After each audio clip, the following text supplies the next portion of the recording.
My name is Blonde, James Blonde. Felix Darker, our friend in the States, has warned us of a potential attack on a local racing circuit in the southeast of England from the international crime organization Sim Racing Alliance. My mission, if I choose to accept it, is to determine if SRA has the speed and skill to carry out such an attack. I'm going to have to kiss a lot of beautiful women to get to the bottom of this, but it's worth it for King and Country. But till then, what we know is this week's race is full of aces. It's race night. You know what we're going to do? We're going to light them up. Thank you,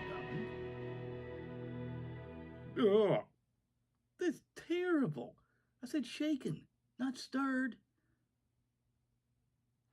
Welcome back to the beginning of another Sim Racing Alliance season. It's been a long break, and we're back.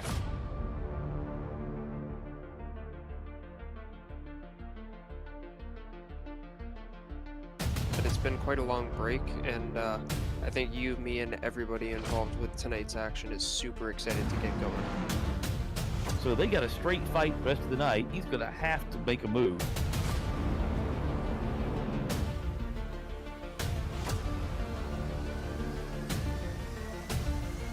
That's a Punterino. Serious pressure from Boostra.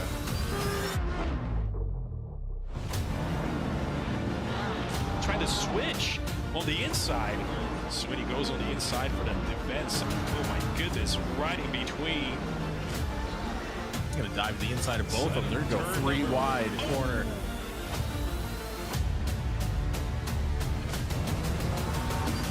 And we're off and away for SRA.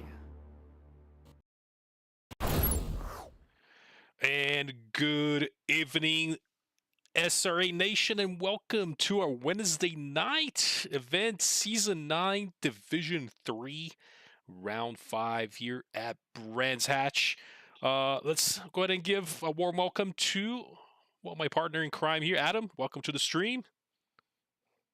Yeah, thanks as always for having me, and thanks to all of you out there tuning in for this D3 broadcast. We're already at the halfway point of the season, man. This is flying by, but we've had no shortage of action throughout the first half. Yeah, I mean, you're right. It's been pretty crazy. I mean, quite unpredictable. Rain races and at night, and now today actually we get to have an early morning race here at Brands Hatch. Qualifying and free practice session is a little bit in the dark, but the sun should be coming right up the horizon once the race starts. Before we get things going as usual, let's go ahead and take a quick look at the track map here for SRA Brands Hatch, location at Kent, Great Britain. The track is one of the shortest ones on our schedule. It's about just under 4 kilometers, around 2.5 miles, 9 turns. It's one of the most recognizable tracks on the calendar as well. A lot of folks do enjoy racing here. Really tough to overtake, as we know, and we've seen it from previous field events, from free practice and last night racing. As you can see there, a couple of key sectors and turns here in Brands Hatch, turn 1, and very, very tough. Got to be really careful as you're it's pretty much you're going blind into turn 1, and from what I've seen on the event of the practice and last night, the sun happens to be facing you right through the windshield. Like it's gonna be really tough. You have to make sure you get in a groove and nail that, so you don't go too wide into the dirt, possibly lose quite a bit of time that you don't want to. And also another key turn to point out here, turn 7, a sheen curve. That is an off camber, which there isn't really an outside curb to help you should you go wide and into the grass you go. And then, well, we've seen a few people, drivers races, and unfortunately, as that whole sector, basically end of sector 2 through sector 3 there, can be pretty tricky. But before we head on to the cameras, let's go ahead and take a look at the current driver standings. Let's switch this over. As we can see, and this is updated, by the way, after the dropout round. And we do have Nick Wagner, THR Salty, with 280 points with his AMG, with a 14-point lead over Bobby Dockendorf. Team Hots Stardust with a Porsche. And we have Mike Scott, Comic Racing, Tachi Oya, McLaren 720S, 257 points not too far back. And we do have P4 there, Max Diggs, usual names there hanging out at the top. Nico Suave, P5. Kevin Kovac has been killing it lately, past few rounds. Since Suzuka, he's been doing really well. P6, we have Andy Speed, P7. Maxi Poe leading the silver drivers here in D3 with 209 points. And we have Austin Gardner, Nick Wagner's teammate there in P9, THR Salty. And Andrew Berg rounding up the top 10 at 188 points. Take a look at the back of the field, just in case you're curious. Some drivers that might join us late into the season. You can take a look. Also, name that does. We do see here Mikhail Charles. Hopefully he's having a good race here tonight. He's going to have the best of luck past few rounds. But other than that, let's take a look at the team standings as we move over here. THR Salty with Austin Gardner, Nick Wagner, 481 points. You do have an 84-point lead over Team Hawks Stardust with Bobby Dockendorf and Corey Sircone. And then P3 there is ZDR Boys, Hit the Pace Car with Michael Lee, Nico Suave. Basically, practically the same amount of points, just 2 points behind the P2 there. Just the top team there with a decent, sizable gap, but you know things can change after any event. That being said, let's go over to our race view here and get everything started. They're just finishing up about 2.5 minutes over free practice session. Normally, by the time we finish the whole intro, we are already into the qualifying session. But as you can see here, it is a free practice night session. You can see that well. Let's go to a passenger view with Bobby Dockendorf. Race again will be early at 6 a.m. Start time. Again, you got to be really careful as you got.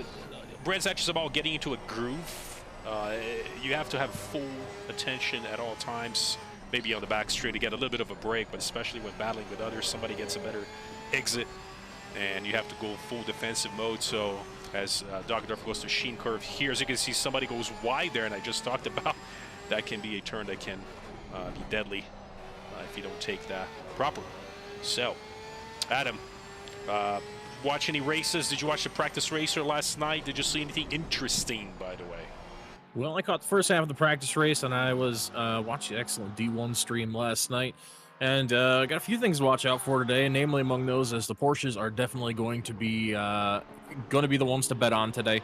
McLaren's did pretty good. All the turbo cars did pretty well. We saw pretty strong showing from all the turbo cars last night. Big losers this week as far as BOP goes is definitely going to be the AMG and that Lamborghini. Definitely don't expect them to be too close to the front. Audis were floating somewhere around the middle of the field most of the day. But so far in a season that's been where the AMG has been pretty strong everywhere, it's definitely going to be interesting to see how those drivers cope this week. And like you mentioned, it's going to be an easy track to make mistakes on, trying to find time, especially on the exits of these corners where you don't really have that safety net of runoff that most other tracks have. One misstep can end your day very quickly, and it's definitely going to be costly, especially in a race like today where tires are going to be really demanding. It's an absolute cheese grater on tires, and I think most of these drivers in that mandatory 25-second stop are going to opt to take those tires today. Yeah, you're right, and as you touched on that, we do have a special, we're trying things new here at SRA, trying out a different pit window here as far as, not exactly window, but a different strategy. You do need to, there's going to be a minimum 25-second pit stop, should you choose to take tires or not, but regardless, 25-second minimum, so that might throw things off as far as strategy goes. However, the pit window is still the same, still practically the entire race. We'll see which drivers choose to go in early, and I probably think the ones that choose to go in early not taking any tires. They're probably just going to go and run the whole stint, basically both stints with the same set of tires. So it'll be interesting to see how drivers take that approach. We'll see some folks pitting right away, maybe somebody right halfway, and which is my personal preference. But everybody's got maybe an ace up their sleeve. We did see yesterday at D1 a couple drivers pitting early and then in the middle.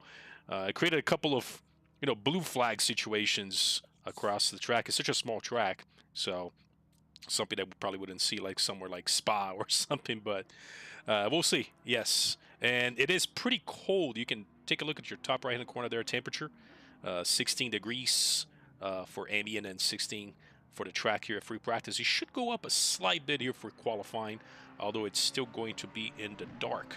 So we'll keep an eye on the drivers as the free practice session is just about to end. As we should see Schlitz crossing the line soon, and oh, there it is. We are ready to roll, and qualifying will go again. 20 minutes qualifying. Silver drivers will be going out first for their first 10 minutes, and they will head into the pits. Go drivers, D3 Go drivers will head out and take care of their qualifying session. I can see there the track is still at 16 degrees, 16 all around, so pretty cold. You don't normally see that. I mean, we haven't seen this cold, but I think throughout the race, from what I've seen yesterday, should be going up to about 18 degrees and hopefully a little bit higher as the race progresses and the sun starts creeping in. Yeah, it's really going to be interesting to see how some drivers manage the different conditions. It's definitely takes a different approach to be fast when it's this cold, and then being able to transition and adapt for your race conditions. And qualifying is going to be ultra important today because passing at Brands Hatches at an absolute premium, it's going to be very, very, very hard to do. If you watched the finish of the D1 race last night, you definitely saw that play out in the last few laps. That it is darn near impossible to pass if you have two equally matched drivers, and especially two pretty equally matched cars, like the Porsche and McLaren that we had battling at the front last night. Yeah, I mean, you're just basically almost praying for the driver ahead of you make a mistake. Similar power cars as you mentioned, and the only real attempt you can do, and that is not even too safe, right? It's where you see Garrity coming down. He comes around Surtees into the back straight, and if you do happen to get a little bit better exit out of this turn, you can challenge at the end when he starts going to the Hawthorne band and all that, and the whole sector 2 and then beginning of sector 3. But even then, it's just almost. So you're going side by side for basically around here where Garrity's going through, and basically seeing who's got more guts to stay on track. I've seen a couple of battles and a couple overtakes taking place here last night. So, and it's really such a tight track. If you get two cars side by side, you really don't have a lot of wiggle room on either side of you in most parts of this track to play with. So if you really got to be trusting the other driver if you are going to go for that overtake, and be pretty confident that they're going to put their car where you think they are, and it's gonna be a risk and reward situation for everybody, and hopefully these drivers are able to make it work out for them. I know there's obviously every week there's winners and losers, but hey, we might see some different ones this week, especially with a different BOP. That I think we're definitely going to see some new names rise to the top of the field that maybe we haven't seen so far this season. Yeah, I've noticed, and you mentioned it before, we do have custom BOPs that we run. Testing things out here, SRA, trying to give some cars that don't have as much of an advantage on the field in certain tracks versus some that do. We did see a strong showing from the Porsches, as you mentioned, and the AMGs were suffering a little bit, but that did not affect Gino last night. G4, he was able to, I believe he finished winning the race, and he had an AMG on, but he was on a roll. But again, not the track that suits the AMG as much as you see some Porsches, and we should see that. Based on practice race and last night event, we might see a couple of Porsches hanging out there at the top. We'll see if anybody listening to this broadcast here on the race is able to prove me wrong. That would be nice to see. Maybe a front end up there, front engine car there at the top as Garrity goes through the Sheen curve and about to finish his first flying lap. And what I see out of tonight's a prime opportunity for that. You mentioned that number 2 team, Team Hawk Stardust. That's Bobby Dockendorf and Corey Sircone. Both of them driving that Porsche 992 GT3R. It's going to be strong here, and we've seen pace out of Bobby all weekend. He's been right up in the top 5 on pace, and I expect nothing different tonight in regards to that. We know Bobby's an aggressive racer, so I really think this track could suit him well, and especially. He's got the car, he's got the aggressiveness, and I think a track that really plays to his strength. So I think that's a good opportunity for them to cut into that sizable lead that THR Salty, Austin Gardner, and Nick Wagner have in the team points right now. Yes, and as you mentioned, Maxi Poe by the crossing the line has been having a great season so far, leading the silver drivers. The D3 silver team currently with a provisional pole, slightly quicker than Riggs. We know Poe has been on absolute maniac here at D3, and he's also been killing in the booth. Last night, he's been doing a great job. So just hop down to from the booth into his Ayrton Senna McLaren, and onto the track he goes.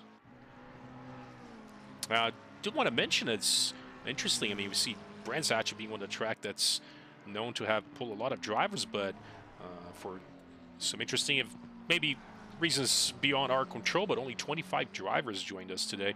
There is some issues going around with Seto Corsa Competiciones standard servers, so have to use a different method to get connected, and hopefully everybody that wants to race was able to connect tonight. But 25 drivers, so just about 9 drivers on the silver side, and the remaining of the field is gold.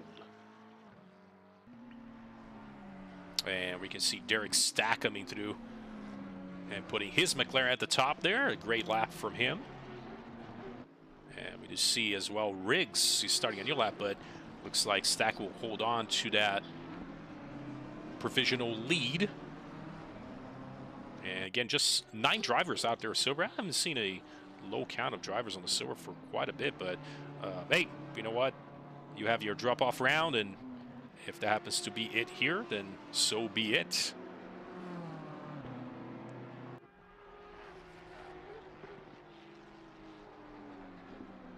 Let's switch the camera over to Garrity. He is leading the group of silver drivers on the field now. He should be coming in for his lap. If he keeps this up, that would be a heck of an improvement for Garrity. He's coming through with a very fast lap as he comes around Sector 3 here. Hear the sound of that Ferrari a little bit on an in-cam. Comes around the last turn. As you know, the Clark curve. Be careful not to go too wide as well. Comes through, sends this Ferrari down to P3. Great move by him. You have Chris Sweeney now coming through with a lap. Should be a little bit of an improvement as well. Keep an eye on his AMG as he crosses the line. And moves up from P9 to P7. And we have Stack now with a yellow flag. Looks like he made a mistake back there. He's going to be given a try again. Just about 13 minutes and 40 seconds left on qualifying. So 3 minutes for those here on the silver, D3 silver drivers. Yeah, so far I was going to ask who's going to be the first to break into 23s, and Riggs definitely putting it down in that BMW. Is going to be the first to get up to the 23s today. We saw him pretty deep into the 23s, the low 23s in D1 yesterday. Expect a lot of these drivers to be, especially these gold drivers, to be in the mid 23s, especially as the track gets rubbered in and gains some temperature. Those speeds are going to pick up. Yeah, Riggs just putting that BMW right up the top, 23.8. What a lap from him. And he's not improving at this very moment, but he set that standard up there and setting the pace. And we'd have Maxi Poe now. He's in P5. He's got a pretty good improvement right now as well. Might not be enough to take that lead, though. I mean, what a lap from Riggs.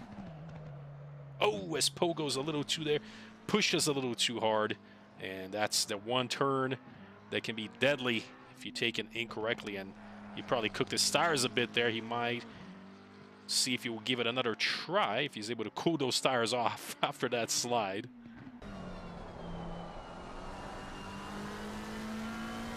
Super Dave puts his McLaren P3 with 24.335. Great pickup there.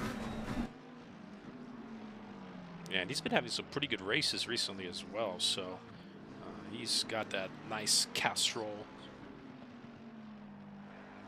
livery going on the McLaren. And currently, it's a nice thing about Brands Hatch, such a short track. You can give it a try on many laps, basically one after the other after the other. And unlike some other tracks that take so long, you make one little mistake and there goes your lap. So Brands Hatch, you have at least a few extra tries to get the best lap you can out of the car. So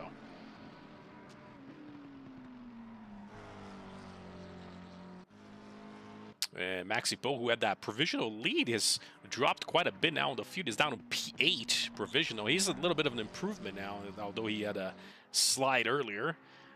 Most of the field, we have also Super Dave, got a pretty good improvement. Might jump to P2, but it looks like nobody's touching Riggs for that P1. That's a heck of a lap from him.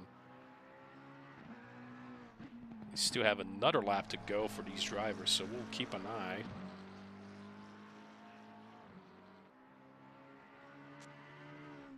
Poe looks like he's sort of stabilized, gets a good exit out of the last turn, but might not be enough. He might take P7 from Garrity, but maybe not. A little bit of an improvement, and just not enough. He's going to go for it again. I'm going to switch the camera over to Sweeney, who's got a pretty good lap coming through now. He's going to keep this delta up as he does have some traffic. He'll jump quite a few spots. Maybe taking advantage of the draft a little bit here on qualifying from Stack ahead of him. So we'll keep an eye on Sweeney's AMG.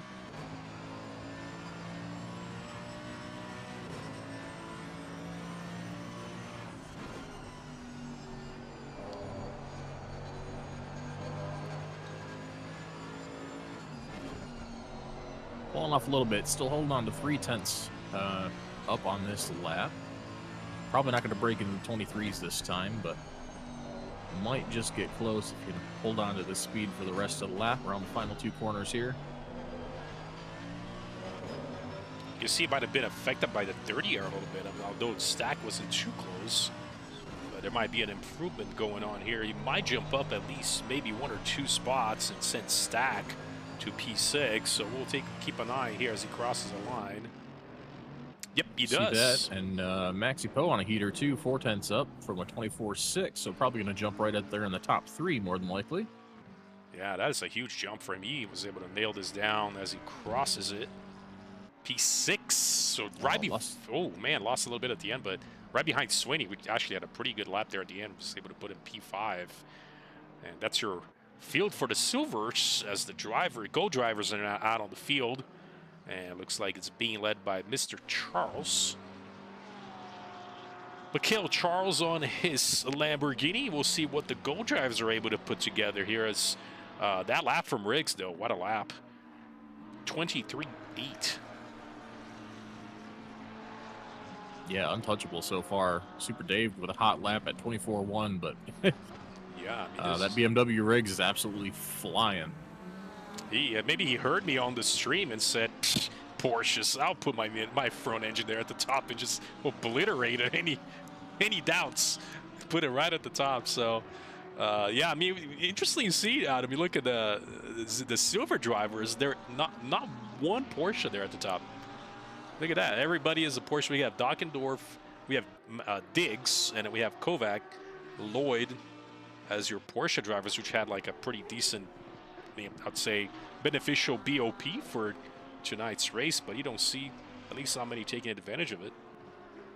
From what I'm seeing, I don't think there are any Porsches in silver, so we might see some jump up here in the gold. Oh, wow. Interesting. We got 3 in the field.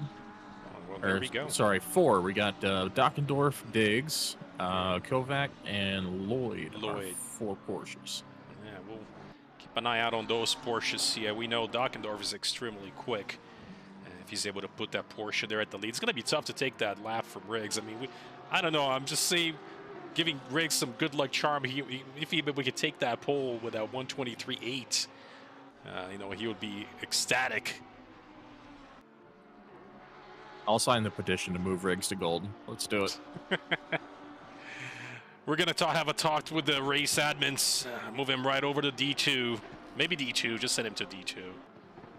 I mean, I can't really think of a week so far this season. He really hasn't been competitive. He's had pace every single week and the results to show for it, too.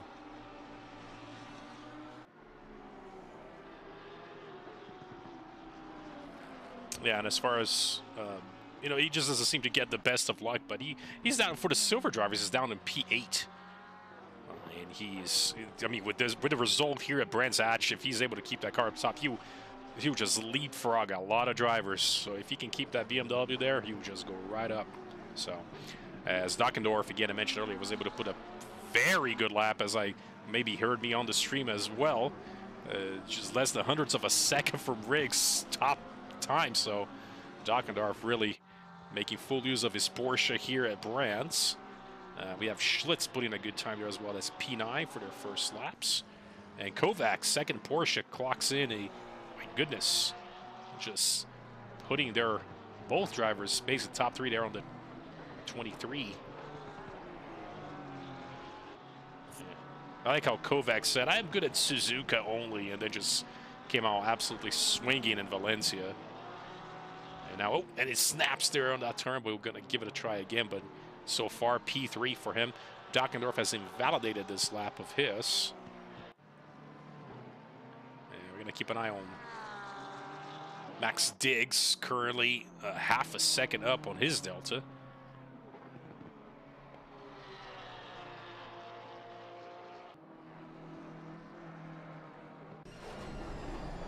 Oh, he makes that a little too wide.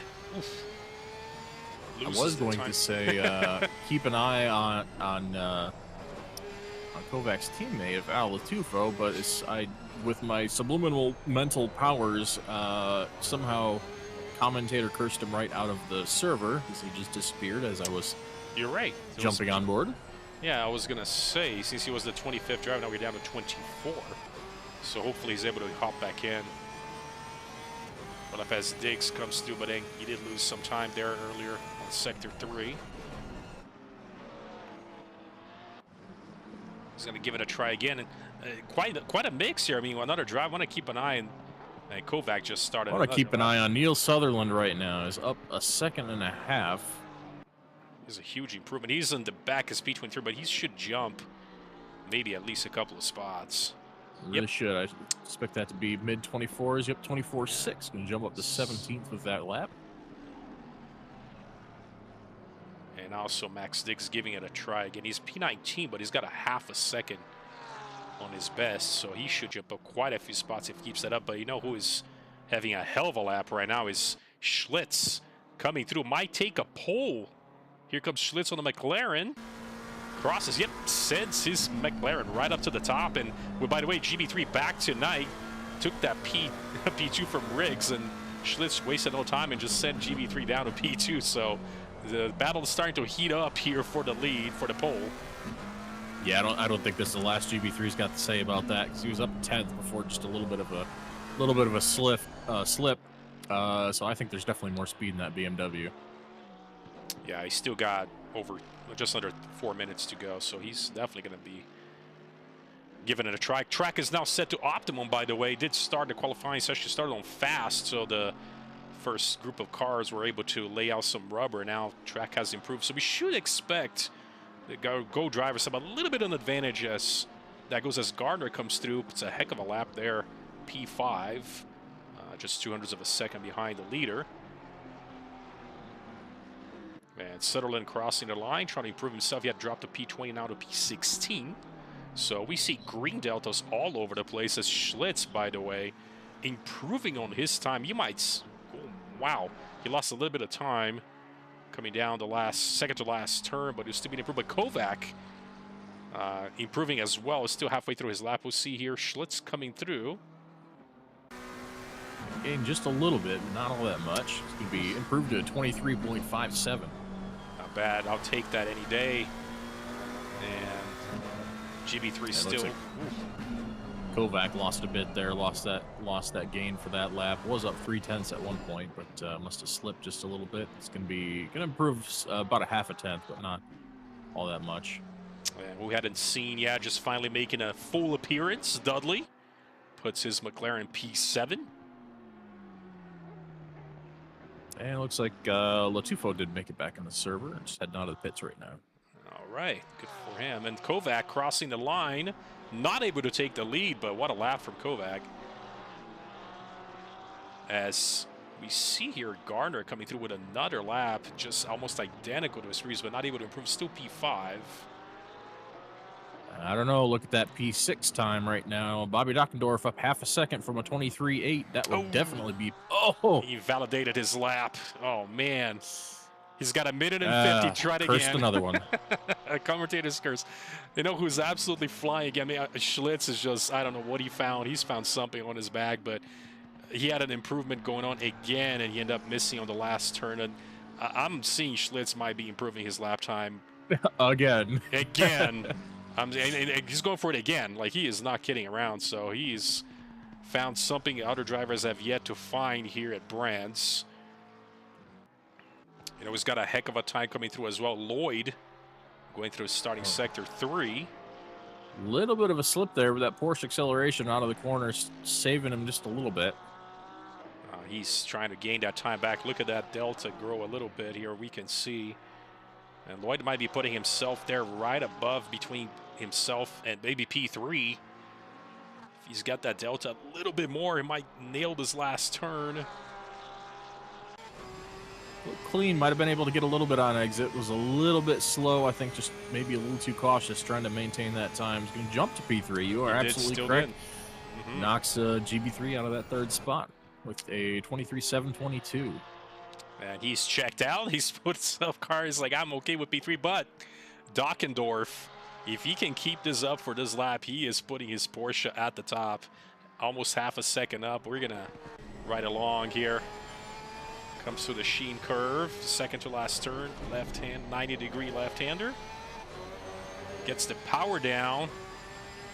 And this might snag the pole from Schlitz, who's going to cross the line, by the way, right on time to go for another lap. So we might see something happen at the end. Oh, you're not ready for this. Dockendorf. He did. Headed to the top. But now Schlitz, and look at Kovac.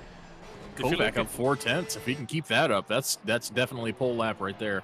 He is trying to get his Porsche at the pole. It's going to be close. He's hanging right, flirting with that 3/10 mark. It's slightly under now. We'll see if we can keep that going. And Schlitz maybe not able to take that P1 back, but GB3 with a lap puts his in P2. But look at Kovac coming through. Here comes Kovac's McLaren, and Kovac's going to steal P1. it. P1 for Kovac. He was not kidding around. Wow. Hey, and you know what 3 out of these top 5 cars are? Porsches. Look at that. They're able to, they did not disappoint here at Brands Hatch. Schlitz looks like he might not be improving. He's a little bit below his fastest lap. However, Wagner's still out there on the field, by the way, about to cross the line. You didn't see him much from here. It's P13. So AMG proving a little bit of an issue here at Brands Hatch. He came through last week in Valencia. We know what he was able to do. Schlitz trying to get a little bit of improvement, but it drops his time. Maybe take that P3 from Beverly. But, oh, he did! Right at the cross, look at that time. Oh, man, I jinxed Beverly. I apologize, GB3. That was my fault. At the end, he did. Look at that, by 0.003 of a second. Wow. You got to be kidding me. What a qualified session. Wow. I'm not sure who took caught me, and Kovac just stole that from both. I mean, basically, Schlitz had the pole at the end, towards the end, and then Dockendorf puts his Porsche there, basically locking in that first row. Let's do a little bit of a, take a look at do a little bit of a grid walk here and see who is with us tonight. Let's go over to Kovac's Porsche first, and here we go. All right, look at that. First row lockout, we have Kovac. Practically identical times there. We have Dockendorf. Schlitz on his McLaren. GB3 able to put his BMG there in P4. Lloyd P5. Riggs P6. Gardner P7. We have Dudley there on your right, P8. We have Charles P9. Joni Air P10. Super Dave P11. Lee P12. We have Wagner P13. Garrity 14th. Diggs 15th. We have Smith on 16th. Swinning 17th. Poe here on 18th. We have Stack 19th. Suave 20. Sutherland 21st. Molyneux 22nd. Spot Marvin 23. Lee 24. And Latufo, who actually was not able to put a qualifying lap from the looks of it, had some technical issues. He does start at the back of the field, so he is extremely quick. We'll see if he's able to move up on the field. So that is your field here tonight at Brands Hatch. Again, if you just joined us, we do have a little bit of a different pit requirements this week, as it is a mandatory 25 seconds for field, regardless of what you do. Real quickly, before we get rolling, I'm going to throw my view up here. I just want you to see what these drivers are looking into going into turn 1. Oh, man. That big ball of fire right there, Yeah. right about eye level into turn 1. So that's going to be really fun to contend with today. Yeah, you need to get on the groove and try to nail that. We might see some drivers go wide into that dirt. Oh, man, it's going to be interesting. Kovac does have the inside line here to defend from Dockendorf. But we'll see. You're right. I mean, that sun blaring right on your face. Also, leading the back straight. If you go into the back, into the right hand, I know there's some trees that kind of cover the sun a little bit, but that might come into play too.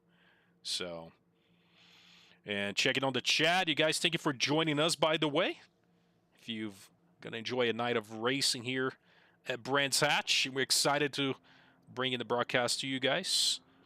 And Eduardo Rodriguez, hey, yes, let's go, man, as things are ready to roll here in D3. And we have DC Dan Coran. Hey, what's going on, man? We're rooting for Charles, Gardner, and Suave. That's right. They are all here in the race tonight. It'll be interesting to see what they come up with.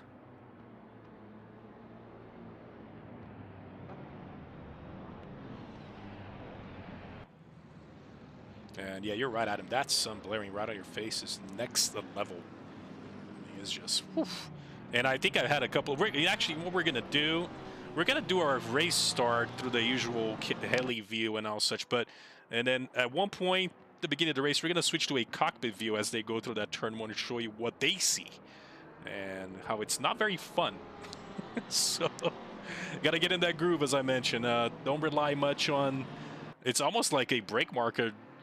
Almost goes out the door as more instinct as you're going around that turn. It can be really tricky. Passenger view here with Kovac, your pole sitter. You can see there sun coming down your left hand. The ACC just looks so great when you have the sun rays coming through those trees. It looks amazing. It's a roughly, development-wise, like 7- and 8-year-old game, but it looks amazing here with the Unreal Engine graphics. Dan saying, hope Kovac doesn't run away like Suzuka. Hey, you know what? I mean, he was on a next level as Suzuka, that's for sure. But Dockendorf there, P2 for starting that first row lockout. He was putting a challenge, so it's going to be interesting to see how this turns out. We'll see. I mean, he might have some competition today. Dockendorf definitely put his Porsche up there, so. And running through my favorite part of the track solely because of the name, Dingledell. Dingledell. It's just fun to say.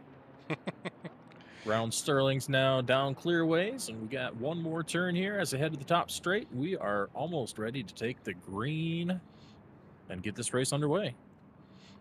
Hey, look at far ahead Riggs is. He's like, I'm going to put my car way up there. He's got to back off now. Excuse me, that's GB3. Riggs right behind him, his teammate, so.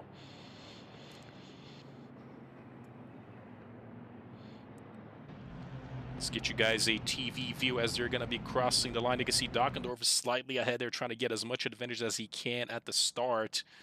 Kovac knows Dockendorf is going to go for it at the start. It's going to be really hard to get him around. Here we go. And, well, I'll tell you guys in a bit as we get the start going, but give us just a minute. We'll give you guys an update. But you can see here, Kovac, great start from him. Dockendorf trying to go on the outside. And Dockendorf gets great power and exit here, but the turn will benefit Kovac. He's late on the brakes, not giving that up at all as they go to turn 2. And able to defend, so great job here from Kovac. You can see there the sun now directly behind the drivers. So awesome drive for him to get started, kept that lead. And one interesting thing to point out, I'm not sure exactly what happened, but Wagner is actually falling down to P25. He looks like he started at the pits. He might have a technical difficulty, and I actually spoke to Wagner after the practice race on Monday. He did have some issues as well, and maybe the same issue creeped in on him. But he is here. He's followed in the rest of the field, so good to see him at least maybe work his way up. And we got our pit windows opened up as they're coming out to lap number 1. We'll see if any drivers decide to pit right away and maybe try a possible undercut and all that. And we're going to switch over to a passenger view as we follow Kovac in the lead. You can see here, as you can see what he sees when he goes through this sector of the track. Yeah, up the hill into that blinding sun. That's going to be something they're going to have to contend with all day as they head down here. It's going to make it really hard to see the exit of the corner here as they're trying to gauge how quickly they can take the exit and try to maximize their pace. That's really going to be interesting, trying to hit their marks there when you really can't see all that well. Yeah, and it's almost, you try to look at your brake mark, maybe even if it's on the ground for, other tire marks, but even then it's so tough to see, and it's hard to hit that apex on the inside, which is what you want to do. But you can see drivers just sort of being a little bit more cautious and sometimes go a little bit wider. And as you can see, Kovac's kind of maybe Dan here maybe jinxed a bit, but saying he's going to go away as Kovac did in Suzuka. So far, he's opened up a 2.5 seconds from Dockendorf, who's leading the rest of the field here. And no major incidents to start with, by the way. Everybody's kept it together quite well. Looks like Marvin has dropped down, also looks like all the way to the back of the field. Nobody has chosen to any pit stops right now. Everybody's out on the track, so.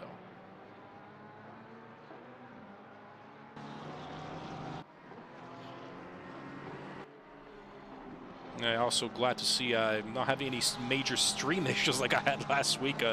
Our stream software decided to glitch out on me, but it looks like everything is working as expected today for you guys. So pit window is open, 57 minutes left in the race. Again, time you see there, 6:08.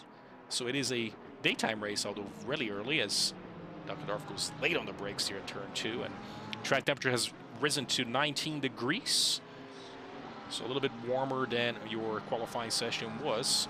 Now Schlitz just on a hunt, trying to maybe attempt an overtake here on Dockendorf. Again, we know how tough it is to overtake here at Brands, so he's going to have to work for this. Yeah, and I know we've said it in so many other races, but it's really so hard to plan a pass on the Porsches because they have to take such a different line because they're focused on maximizing the exit. Now, what's the McLaren good at? McLaren's good at entry and especially mid-corner, so they have all the mid-corner pace you could ever want, and all the grip in mid-corner. But that's when the Porsche is getting slowed down and getting turned in the right direction to fire off. So they're usually a little bit slower there. So trying to gauge your speed and everything to try to be competitive on the exit is really hard when you're battling a Porsche because they just have that bottom end that pulls away. If you can't get to the door at least before mid-corner, then they're just going to gap you on the beginning part of the straight. And this track's so short, there's really not a whole lot of room to make that up. I know most of the other cars are faster on the top-end speed, but as we see, especially with the AMGs, they don't get a chance to really show that off at all.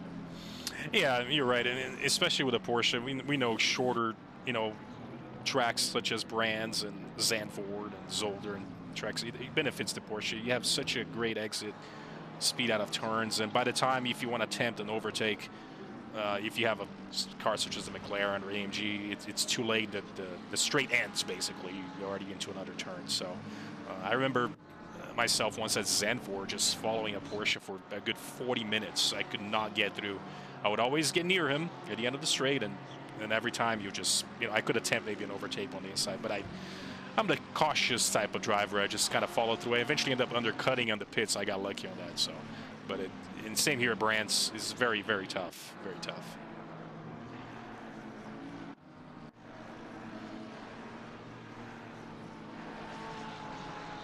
Taking it right along with Diggs. It's currently P13. It's kind of mixed thing. He's right ahead of him in Ferrari of Garrity.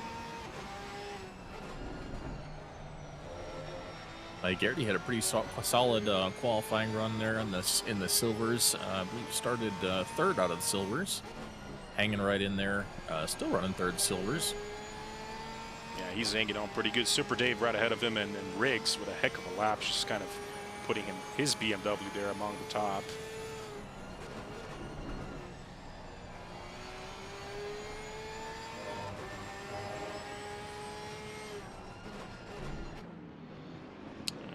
approach. No drivers choosing to pit just yet.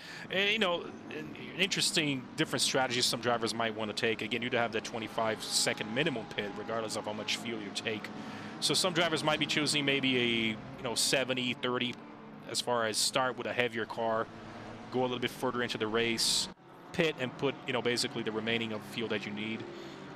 Some drivers might be half-half, 50-50. Maybe you want to keep it consistent. Although tires are not required, depending on how much you push throughout the race.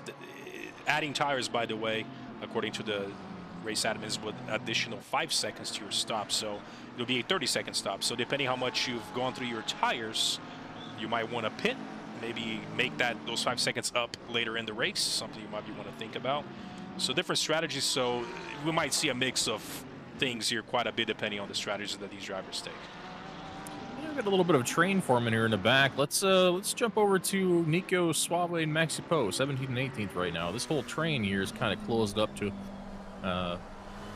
bumper to bumper, and they're going at it. Looks Lee actually took a dive at Nico last lap. Didn't quite make it stick. Had to back out of it just to avoid a collision. We'll see if we can do anything with him this lap. As now Nico's done with being defensive. He's going to go full attack on Poe. Yeah, he's opened up a small gap, but then you can see how close Lee gets. He's stuck there. Oh, carnage in front of him. Oh no! Oh, that's Charles and Stack and tapped Lee's. Oh no, what a mess. Let's take a look at the replay and see exactly what happened. Looks like Diggs involved as well. His Porsche stopped on the apex there. Let's take a look. Oh man, I switched to the incorrect driver. Apologies, guys, but oh man, Sutherland avoided that whole thing. Oh man, and then Lee, we got Latufu coming full speed on that turn. But man, it looks like the one that took the worst hit here. And it looks like Stack, that he is way back. So man, just out of the turn situation there. Maybe Adam, we might see if he can get a better replay later on the picture-in-picture for the viewers. But interesting. We didn't see the first incident of the whole race. Didn't see anything major earlier, so. And then I saw right at the bottom of the screen, Latufo just came flying. I don't think he expected much, maybe a yellow flag, but he's trying to get through everybody. Looks like he actually held off. He was about to overtake Lee ahead of him, but Lee was able to hold on to that position. So, and looks like Andrew Berg was not here with us tonight. I had to miss tonight's event. Looks like Charles was parked, he says. So we'll take a look soon and see exactly what went down there after turn 2. As you can see, Latufo trying to go on the inside here. Still keeping it tight on the inside. Avoiding an attack from Lee.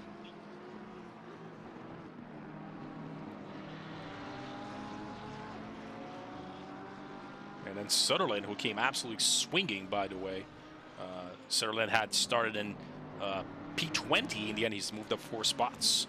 P16, Lee started P24, is all the way 7 spots in here in P17. So biggest gainer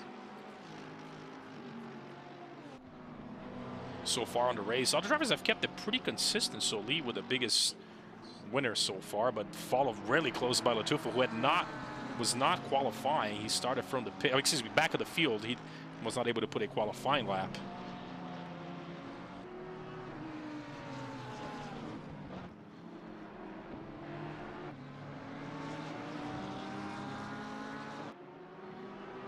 And just checking on the chat, Andy's saying he was really close with Gardner earlier. Maybe they touched, and it could be something happened between the two. Looks like Gardner is okay. No, I actually got the replay pulled up now. Looks like maybe a hardware issue for Charles.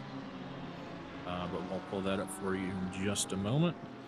Oh, you hate to see that. That's like usually the worst things you do not want to see. As you can see, now we have Dudley with a better exit, but we'll take a look here at the incident. As you can see, Charles goes straight. Oh! As we see, taking the corner just fine, and then the car just goes straight. Oh. So I can only imagine maybe a wheel disconnect or something. Yeah, he tried to park it. Oh, man. Yeah. Not able to. He looks like he did hold his brakes, but his car just ended up in the middle of the field.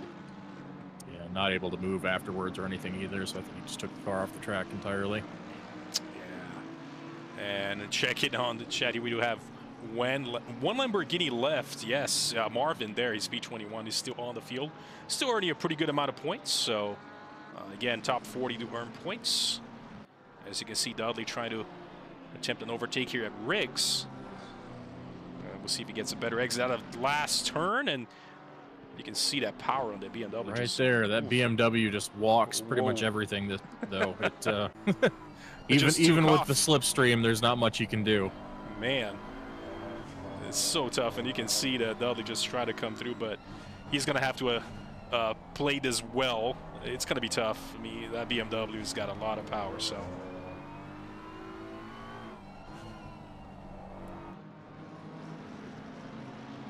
And update on the leader, by the way, you can see there Kovac just opening up a 4-second gap. He is on another world here again. So what a race from Kovac. So, yeah, guess it's the Kevin Verstappen show. On his own? Just going to drive off into the sunset. Or sunrise in this case. Sunrise, yeah, for sure. Now, there the P2 through P4 basically have Schlitz, Dockendorf, Schlitz, and GB3 pretty close together. They're all keeping it pretty consistent, but nobody attempting any sudden moves. Just kind of keeping it together and see who pits first. Maybe an undercut will take place later on, depending on when they choose to pit. Molyneux, by the way, P22, he's already taken care of his pit strategy, but looks like he's might have an issue. Looks like he's on the pits, or is he out? Oh, he's out of the pits. There he goes. He's a couple laps down, but he's at the back of the field at the moment. Yeah, someone needs to get on the radio with Kovac. Tell him to save some time for the rest of the field, because I've seen the past 2 laps in a row, he's shaved a 10th off his best. Now he's down to a 23.2 for fastest lap so far. And take a look at the replay really quick, and Dudley just maybe a mistake there. Gardner attempt an overtake on turn 1, but Dudley was able to keep it together and hold position. And you can see there Riggs got a little bit of a gap open, but now Gardner almost had that inside on turn 1, but Dudley just full defensive mode on the McLaren, able to hold on.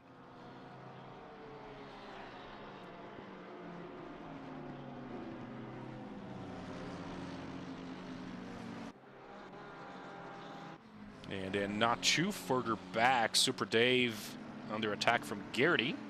Just less than half a second beneath you. You can see that Ferrari trying to get close. Again, so tough to overtake here.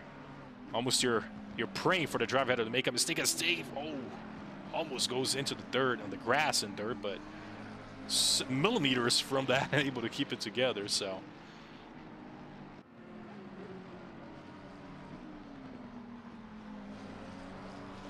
I know a driver was trying to work his way up on the field. Now, again, Wagner had some technical difficulties to start with. He's just coming up on the field as much as he can. He did start from the pits. He's in P19, so he had to catch up for the entire field, and so he had a little bit of room to just hot lap a little bit, but he's now getting into some traffic. He's going to be tough to overtake. Again, Lee here on his cold trickle McLaren, and we'd have Wendy's Wagner coming through in the back, and not too far ahead there we have Latufo, also from the rear. And his teammate Gardner sitting 8th right now, the sole AMG in the top 10. Just had a big, almost nearly an off from Dudley Do right ahead of him. That's put him right within striking distance of Gardner's AMG.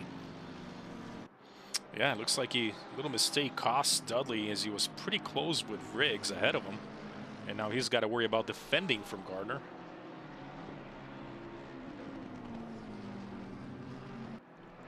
Well, real quick, jump up to Schlitz in 3rd, going up, making a move on Dockendorf. Can try to stick it on the outside. Thinks better of it. Can he get the exit, though? GB3 on the back. Look at him. Keep an eye on this. He might have the top speed. Dockendorf just shut the door right in the middle. Look where you put Sports. He's not letting anybody through. Oh!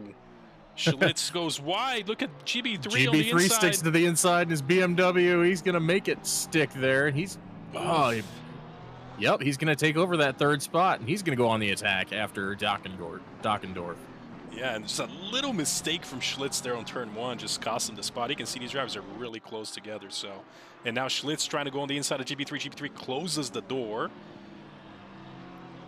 So Dockendorf now will have to worry possibly about for a BMW instead of the McLaren behind him. So good switch there between these drivers. Great racecraft from all three of them. Lucky for Dockendorf, that little skirmish gave him a little bit of breathing room. He's got about just over a second there back to GB3, so he might have the chance to focus forward instead of on the mirror for a little while.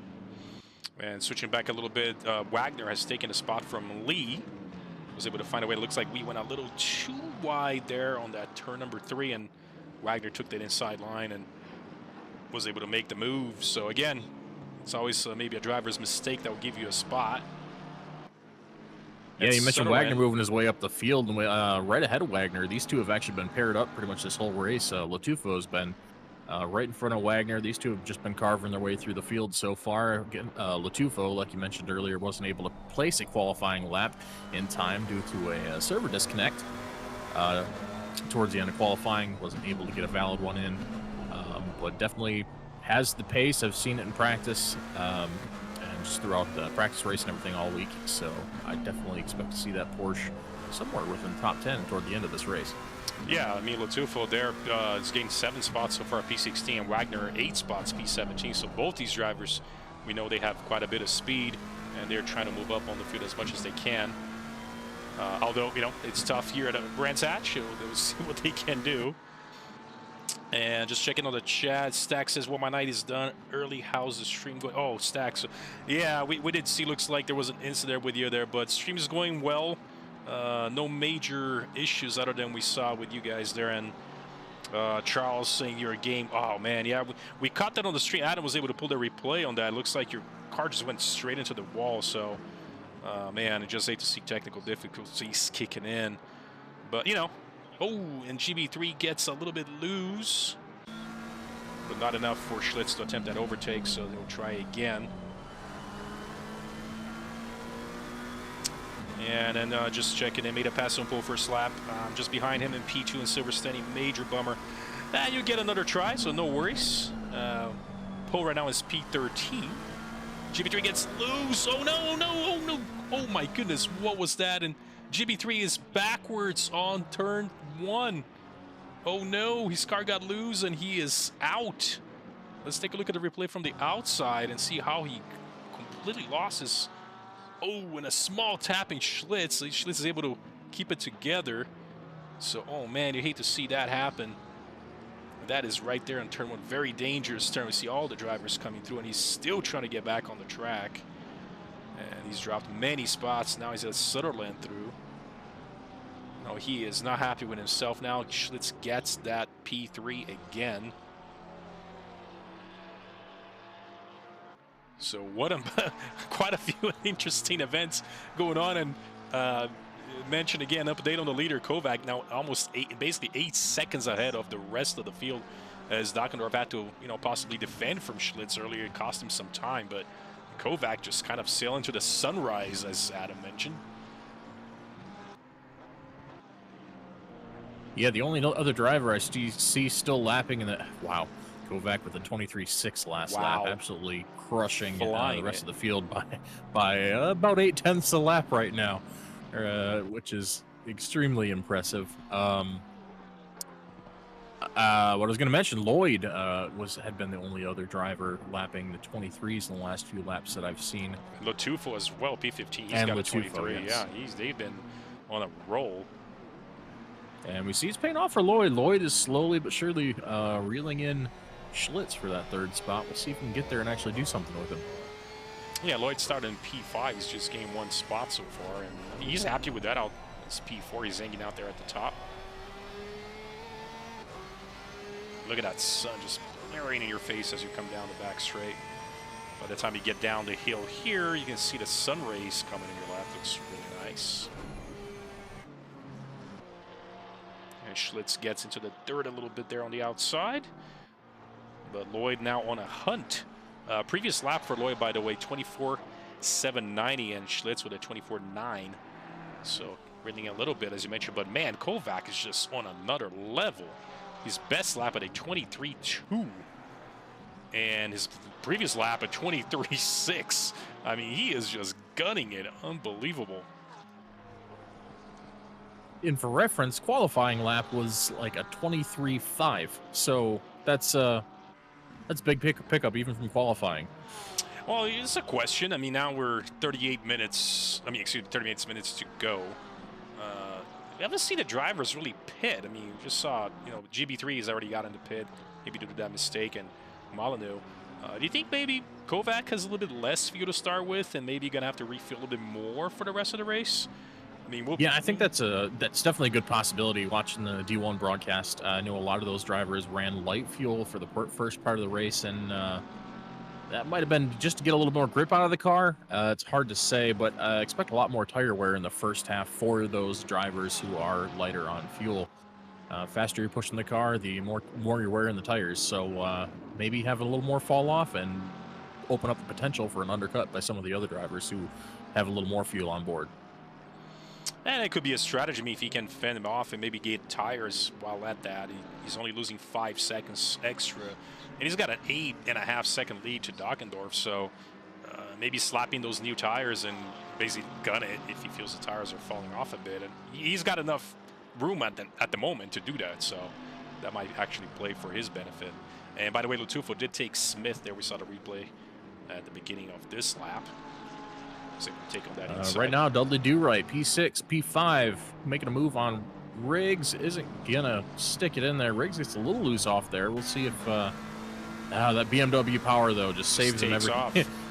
Takes off. Doesn't matter if you slip. Just press the throttle down. You're gonna go places. He's gone.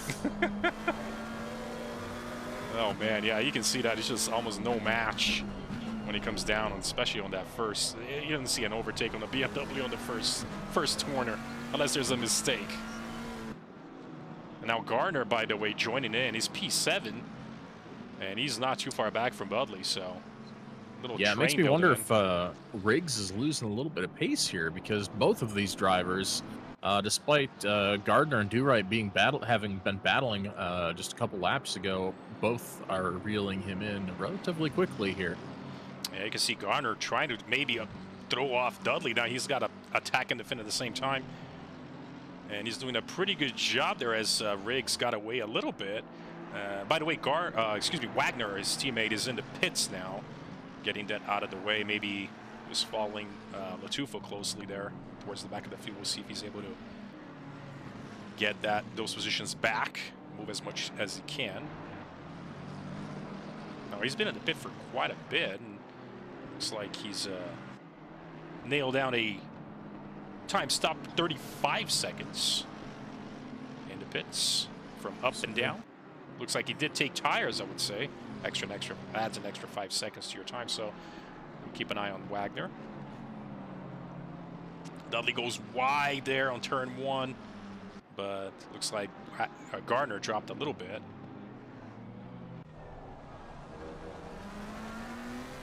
Yeah, I mentioned Riggs maybe losing pace, and as soon as I do, he takes off and pulls half a second gap again over Do-Right. He heard our stream. He said, "What do you mean losing pace? I'm out." And just stepped on the gas. He's gone. Again, not too far back, but let's go. There he is. And look at that BMW power just poof.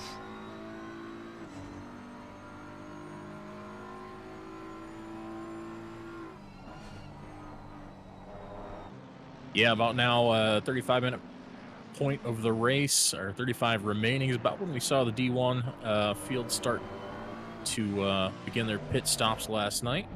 And we got a yellow here from Smith, by the way. Let's take a look at the replay. Goes a little too wide there on Surtees. Oh, man, he just spins. Lee goes through. Just a bit of a self-spin. No harm, no foul. Maybe tires might be a little bit affected, but off he goes. There's a little battle going on here also in P12. Maxi Poe and Suave not too far back with Sweeney right ahead of him. And Sweeney's been pretty quiet throughout the whole race, and he's actually started P16. He's P11 now, so he's moved up quite a few spots. I don't want to commentate, curse anybody, and usually when I say something like that and something happens. So switching a little bit of ahead, and Riggs and Dudley and Gardner just on this 3-car battle going on for quite a few laps, and Dudley just smacked right in the middle between the two front engines, and they're keeping it together here. Let's take a look at a heli view. As you can see, you know, Dudley does get a better exit, but that BMW just takes off. I mean, you just can't beat that. Look at that. And look at AMG's, Gardner's AMG just closing in, but just not enough.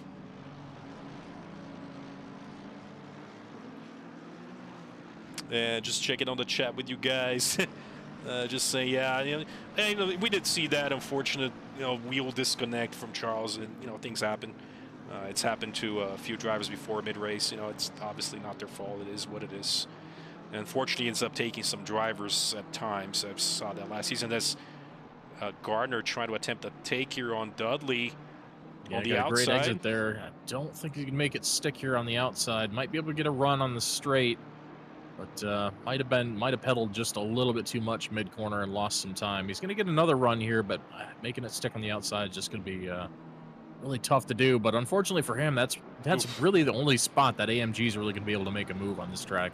Yeah, it's extremely tough, especially you need to, with that sun on your face, to try to hit that apex on the inside. It's tough. So, well, it's Dudley's credit. He's been doing an absolutely amazing job defending, putting his car in the right spots to make sure that Wagner can't get a nose on the inside and potentially make a run with the power that AMG has down the straight.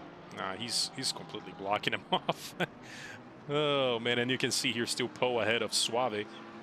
And who's closing in behind him is Latufo, by the way. He's P13, does have that car in between them, blue flag, but Latufo's closing in on that battle, and might soon become a 3-car battle. And on the chat, just checking in really quickly. Stephen Buckley despises this track. It's yeah, you know, this track you have to have a nice flow going on in order to enjoy it. I actually, honestly, I used to hate this track. I hated putting practice in it, but once I got some practice going and you get the flow going, it actually is a really nice track. It's really enjoyable. So, and 23.6 race fuel D2 is leaking. 23.2. Yes, you're right. Kovac 23.237. He is on a roll, and he's got a 10-second lead over Dockendorf there for the P1. So Garner in the pits, by the way. I think he saw he might not find a way around Dudley for P6. He might try an undercut. It is about halfway in the race. We'll keep an eye on his. We'll give you guys an update on his pit times once he's out. But Dudley's got some breathing room now. Yeah, I do think that's probably a good idea for him, since Dudley, every time you get close to Dudley, you'd have to back out of it and give up quite a bit of time headed towards turn 1, just because Dudley was putting on such good defense in that McLaren. And I think he should be able to pick up some time here. It depends on where they come out. So the track being as short as it is, most of these drivers are going to go a lap down to the leaders as they pit, so might run into some blue flag situations. I'm not exactly sure if they have any maybe you guys, drivers in chat, can fill us in. I don't know if we have any different blue flag procedures for this week, because there's going to be so much overlap as far as drivers go. Because a lot of these guys, I think, are going to go for a bit of an undercut. It seemed to be pretty beneficial in the other races. I think it will work out here for a lot of these guys who have been struggling to get by other drivers. Yeah, and I was checking with the race admins a little bit earlier, and you know, there's so many things you can talk about with blue flags positioning wise, and I believe the admins wanted to just keep it simple. For my understanding is, if you get a blue flag, you get a blue flag. If you don't, you just don't, regardless of your position on track, whether you pit or not. So, you know, and it's almost, if you decided to pit and you come across somebody that hasn't pit yet, and it's for position, you go and get a blue flag. You don't, you know, it's up to the driver ahead of him to let him go, but it really isn't a requirement. So, more like racing etiquette, if that's what you want to call it at that point. Yeah, it's one of those things. It's difficult to track like this because if you are one of the leaders and you pit and you end up racing another leader who hasn't pit yet, they're probably going to have better pace than you for the first lap or two. Yep. And it's going to be really hard to pull out that second gap to be able to avoid that blue flag situation and have to yield that spot. Yeah, I mean, it depends on the driver. I mean, you could look at it as it could benefit you letting him through because you were trying to catch somebody else up and not just defending and racing the driver behind you. So some drivers might say, you know, it's my position to hold on to. You know, different drivers, different approaches. But as far as I know, blue flag, you let go, no blue flag, regardless. You do not get a blue flag, you're clear. You're clear to do whatever you want, so.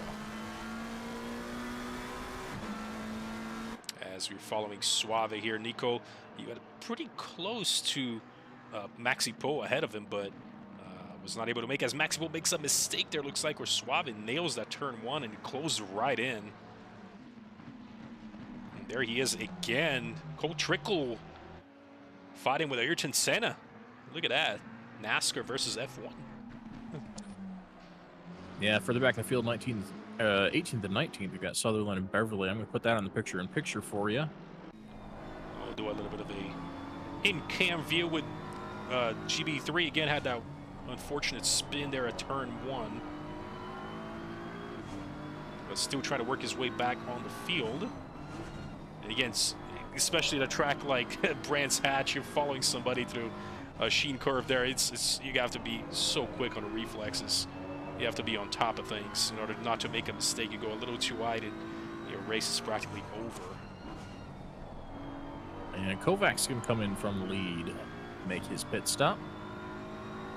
We'll give you an update on his pit time. We'll see whether it's going to be a 30-35 second stop or so. I'm with you, Derek. D2 is definitely leaking. That last lap for Kovac was a 23.5, the one right before his pit stop, which is kind of disgusting. Yeah,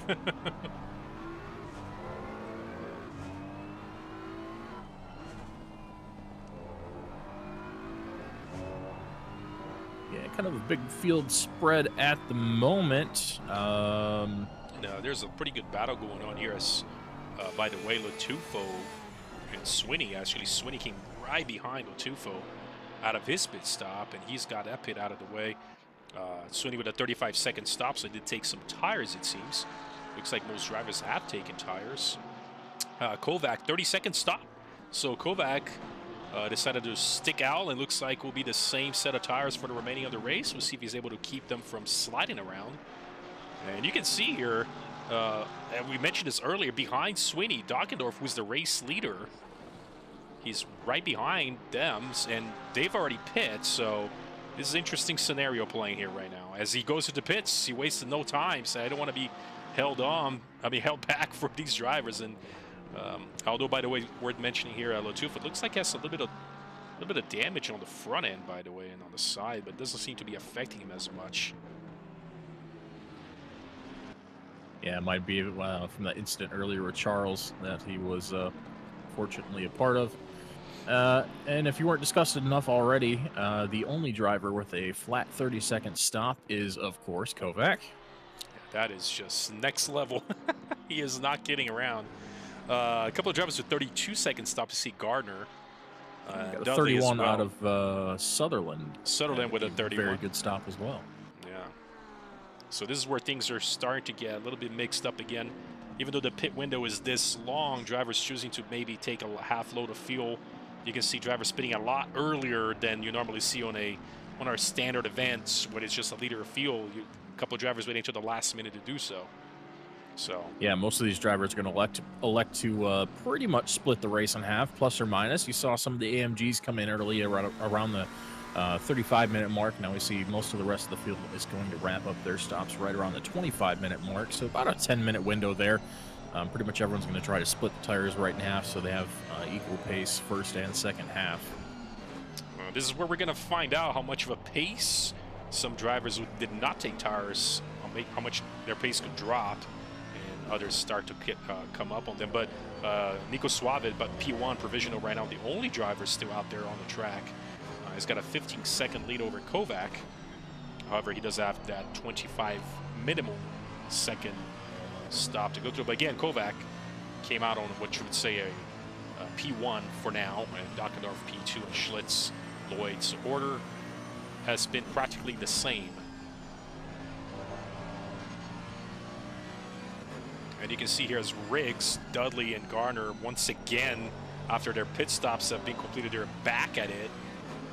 Once again, these three have been sort of kind of going back and forth the entire race. I feel like these two, especially those two, Dudley and Austin, both managed to find each other and have battles pretty much every race. I don't know what it is about those two cars, but they seem to always find each other. Similar pace, different cars. They're going at him, and you can see there Dudley trying to attack Riggs, but Riggs is going to position his BMW on the inside, but super late there. Look how close he is. And he's got to worry about defending from Garner as well. So Dudley's just, on the inside, deep. Look at Dudley Takes on the inside. lunge. He gave space and he opened the door and left it open. I mean, I don't know what else he can do. Hold it on the inside though. He might say no and deny that spot. Oh, Gardner thought about sticking it in there. Full embrace from Dudley Gardner. cut down at the very last second. Johnny Air joining in as well. There he is right behind. Now he's got to worry about defending from him, Gardner. Yeah, I think G-Wright's really got to push the issue here just a little bit, because otherwise these guys behind him are going to stack up, and if he doesn't make a move, then they will. Yeah, they've all sort of bunched up together. And again, Dudley just on that dive on the inside of turn 2, just sort of wasn't able to make it stick. Great racecraft from all these drivers, kept it all together, but Joni Air thanking everybody for that. Like, I'll join in. I'll move up a few spots if I have to.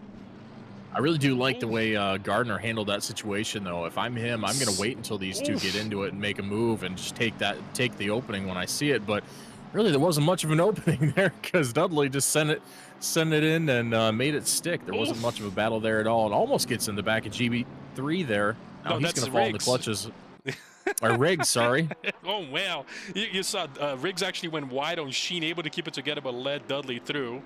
And then he had to defend from Gardner, who slammed on the brakes, which also opened the door for Joni Air to come through.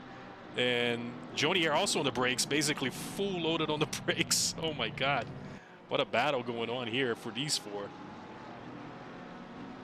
Yeah, great mid-pack racing out of these guys. Always entertaining. It's always this group of guys. They're always provide something, even if the front runners run away with it. We still got entertainment somewhere in the field for sure.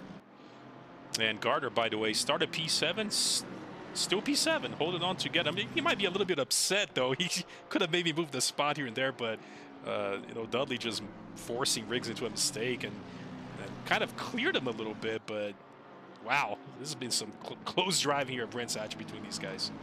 Yeah, I'm not going to take you away from this battle, but just circling back to what I said earlier, that number 4 Pepsi Porsche of Al Latufo is going to crack the top 10. He's knocking on the door right now with Garrity's Ferrari. Look how close this Porsche is. Wow. Into the Sheen curve. Here's where Riggs made that one mistake, cost him the spot.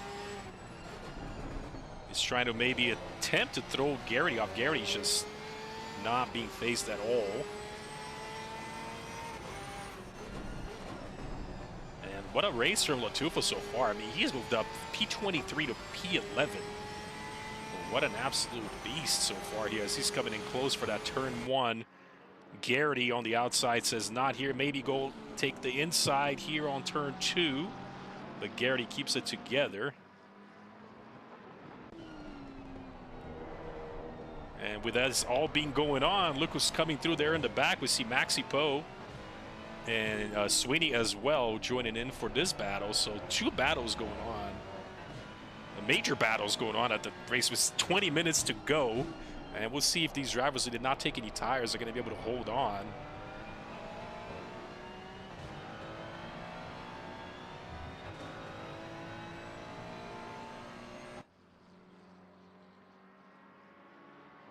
And check it on the chat. We're saying stream. Thank you guys. If you guys tune in, I appreciate you guys tuning in. We always try to give you guys a show as much as we can. You know, sometimes battles all over the place. Hard to keep up with all these crazy drivers here on D3, but it's always fun to go a little bit of.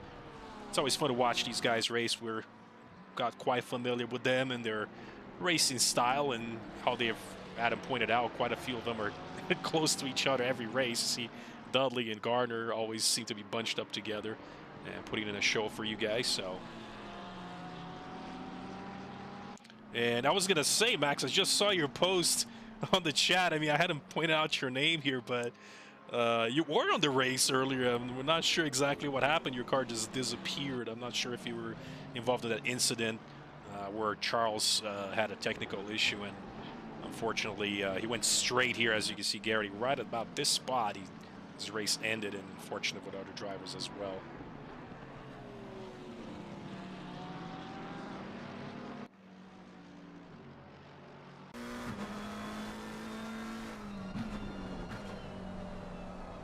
And give you an update, we're following Maxi Poe here for that P12. 32 seconds stop, and interesting to see here, it looks like Poe might not have taken any tires. Sweeney with a 35-second stop up and down on the pit. Definitely some tires taken here, and that might have been giving him a little bit more grip and maybe an option to go for that attack and put some pressure on Poe, who doesn't look like he took tires. So.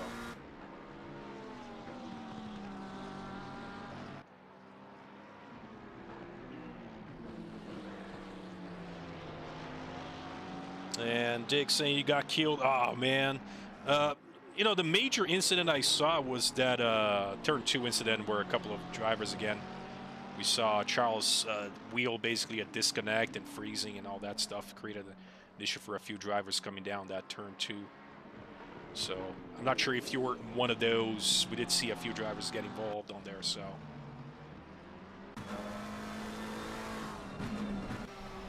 Never ceases to freak me out, that exit of turn 1. They just send it out of turn 1 with so much speed. You're thinking no way that's gonna stick, but that dip there just catches those front tires, and once you bottom out the suspension and everything there, it just really hooks up and lets the car turn. But from a while you're looking from above, it just looks for sure like they're gonna keep going straight.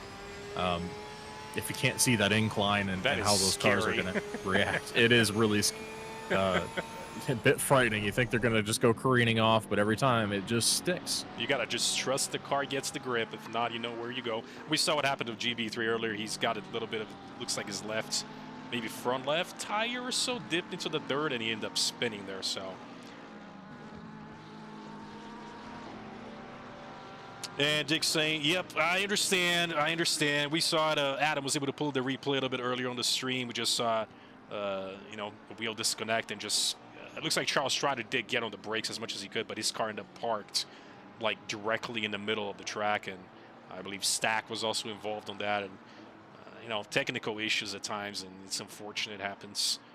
It's happened to me. It's happened to, I think, everybody in a racing simulator of some sort, as Latufa is still trying to find a way around. Not able. Garrity was just putting his Ferrari there, not letting anybody through, as Poe and Sweeney there closing in for a 4-car battle. And an update on the battle ahead, by the way, Dudley still ahead of Riggs, and then Gardner not too far back with Jonier a little bit further back. So Kovac leader with a 15-second lead over Dockendorf. So again, on another league here, another division, Kovac, you know, there with the lead. So.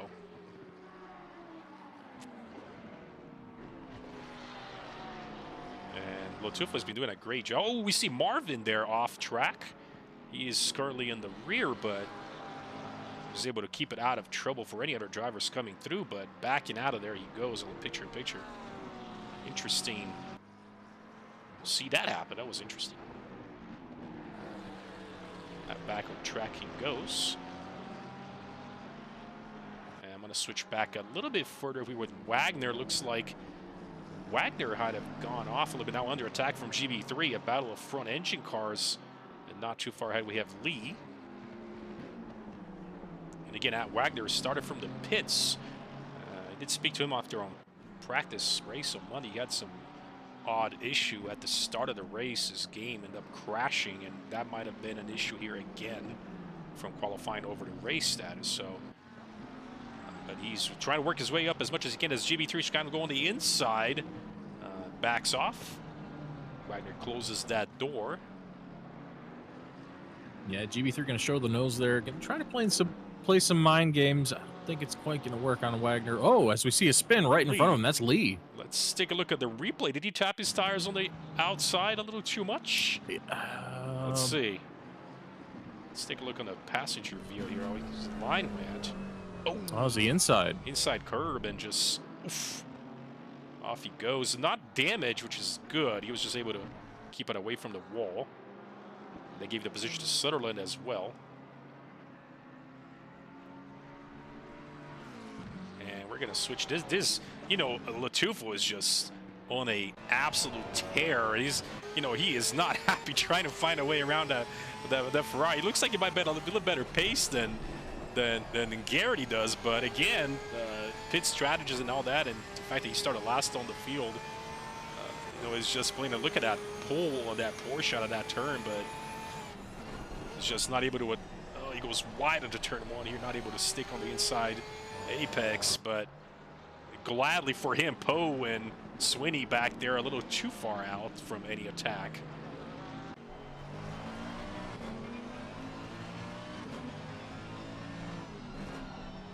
Yeah, both those drivers with really solid pace despite their battle. Poe and Sweeney really not gaining on him too much. Yeah, just kind of keeping it together, maybe hoping for an incident ahead of them. They both make up some spots, but so far, so good. I mean, we'll see if Latufo gets tired of this battle and maybe throws Garrity off. Again, it's all, you know, when you're racing somebody, it's all about following their lines, trying to see where they might go a little bit slower and quicker and try to attempt your attack. As you can see, Latufo gets really close as he goes through. Excellent exit there. He's going to get alongside, not quite going to get overlap. Oof. And Garrity loses. Good setup there. Garrity got loose. There it is on the inside. This could be it. Oh my goodness! A little tap. Garrity pinching him a little too much. That's a big no-no. Latufo definitely had overlap there. Yeah, there was a little bit of pinch as Garrity's not giving that up at all. It looks like Al goes see sideways. The back end of, look at Poe back into that Porsche. Absolutely hung out. Now we got both drivers behind them. It's Poe's gonna try to make it 3 wide here. Not good idea. I wouldn't do that in turn 1. And Swinney has nowhere to go. Has to the brakes. They tap ahead of him. He doesn't know what to do. On the outside, Swinney's trying to put the car on the outside of Poe. What is going on? held it side by side for almost an entire half lap at this point. Still side by side. Oh, a tap from Swinney. Garrity goes wide. Poe goes through. Latufo makes it. Swinney maybe attempt on the inside here. No. Oh, no. That might cost him 4 spots together. They go. Oh, a tap. Oh, a tap. Looks like a tap from Swinney on Garrity. Garrity goes off. Wow. I'm going to call that pretty clean because that door was wide open and Sweeney had overlap by the time he came back down. So it looks like it was. I'm going to say that's fair. You know, and you know, it's hard for us to see here live on stream, but it looks like there was just Swinney kept it together, and Garrity might have closed the door too much, and the front end was there. I mean, we'll see. We'll see what the stewards say later on. But Schlitz backwards, P3. Oh no! In the sand. Let's take a look and see this turn 1 issue. Yeah, all by himself, just loses it in turn 1 here. Tags the grass. Man, you just hate to see that. A little bit of grass. Look what cost them. And goes, wow, that wasn't even half a tire worth. I mean, it maybe got like an inch of the tire on the grass, and it just sent that thing around. You know, interestingly enough, he lost no spots. He's still P3. Schlitz just, what a race from him. As almost on their huge gap between himself and Dockendorf, and then Dockendorf to Kovac.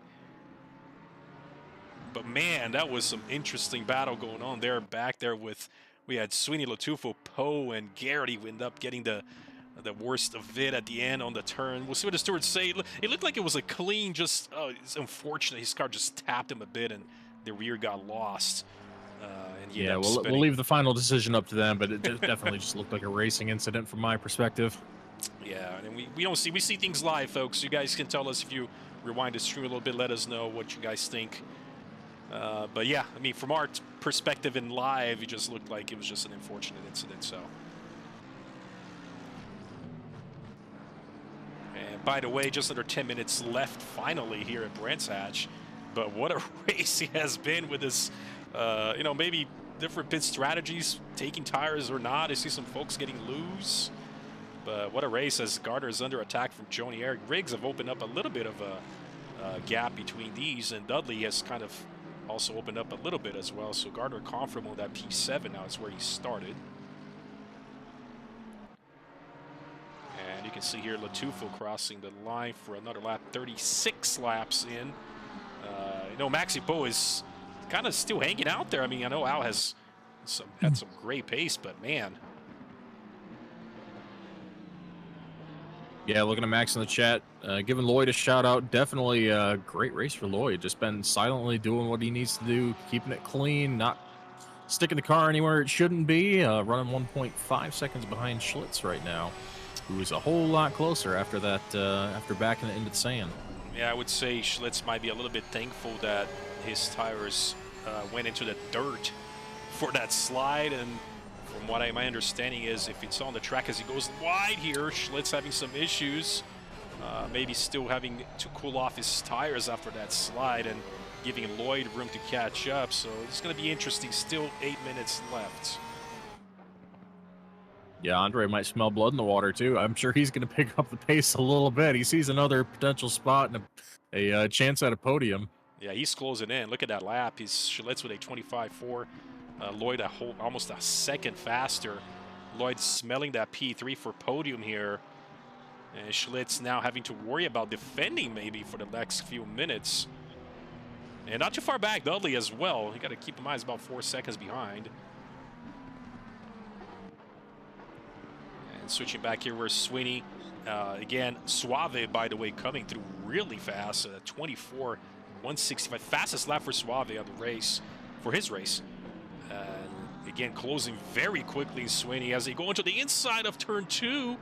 Sweeney, I don't think he was expecting that at all, and just saw McLaren on the inside. Had to kind of back off a little bit, gets a little loose, and Suave might take on the inside.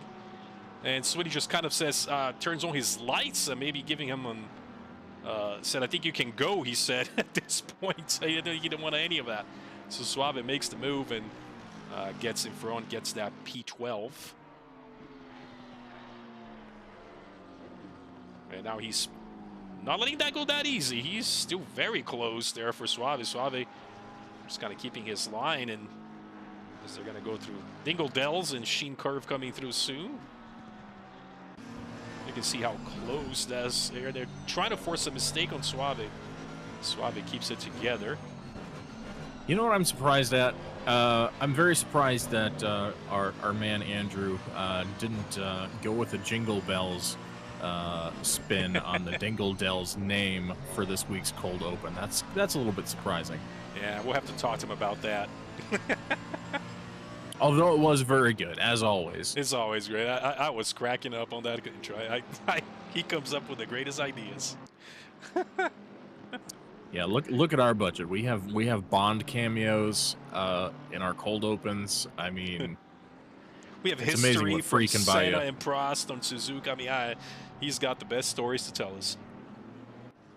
Sorry, not free. I think he spent like $1.70 at the thrift store for that get up. It's got $1.30 something. He rounded up to 150.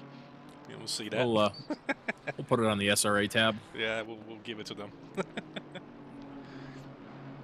Oh man! So by the way, again, this here 5 minutes, just over 5 minutes left against Schlitz after that mistake on turn 1, held on to P3, but now has to deal with Lloyd. Not too far back at all. And by the way, Lloyd started P5. He's moved up to P4, so 1 spot gain. Biggest gain so far the entire race, but I got to give it to Latufo. He's started at the back of the field. He's moved up 13 spots, so he is absolutely pushed his Porsche to the limit here at Brands.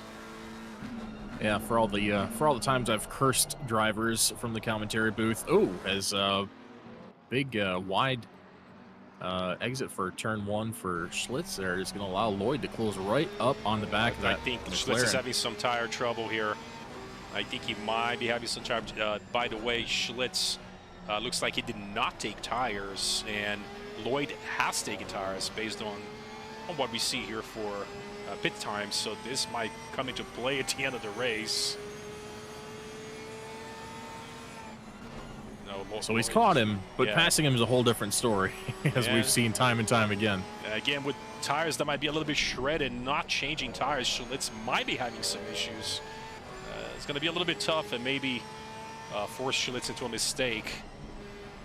Yeah, we'll stay on board with him here, but picture-in-picture, Gardner's catching Riggs yet again. Had it side by side, but a little bit of a slip. I think Gardner got forced a little bit wide.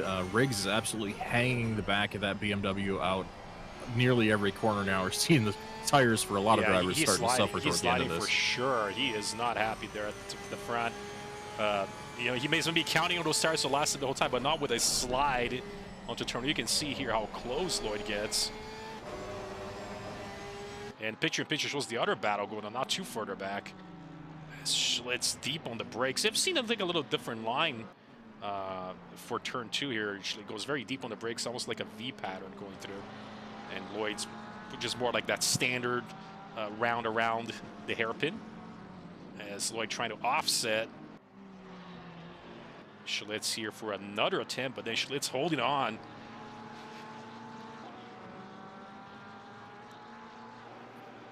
And again, just got to point out here. You guys joined us, by the way, on the right side of the screen. You see the map. And at the bottom of the map, you see car 128, right? And that is Kovac. He is just on another division on his own, I would say. And then you can see there car number 969 coming through the bottom of the map as well. That is your P2. Dockendorf, and just on another league. And then you can see the red dot. That's who we're following here on the main screen. And you can see how much of a lead Kovac has compared, and so is Dockendorf kind of on their own. Ooh, big slip from Riggs. Wagner's going to get alongside. A little bit of a contact mid-corner. Johnny Ayer is going to slip through and take both spots. Wow, Johnny Ayer says, I'll take it. Let's take a look at the replay on this on the main feed. And let's switch over to Gardner. It looks like a slip, and on the inside, Gardner takes that inside, just puts his car. Riggs goes wide. Johnny Ayer just finds his way around, almost stitched his way around both of them without avoiding everything. But now Gardner, oh no, he goes wide into turn 1, loses both spot. Oh my goodness, what happened there? And now Super Dave coming through, maybe taking that spot from Gardner. He's dropped to P8. That costs Gardner the position here with just 2 minutes left in the race. Oh man. What a battle going on here between these guys. Now under attack from Super Dave. Yeah, Gardner's just got to minimize his damage at this point because his tires are not going to be happy after all that. Yeah, looks like Gardner did not take tires as opposed from his teammate Wagner did take tires. So different strategies here. But now he's going to have to defend. Look how deep in the brakes Dave gets. Oh my God, if I would have been scared. Seeing that, caught that, McLaren gets so close.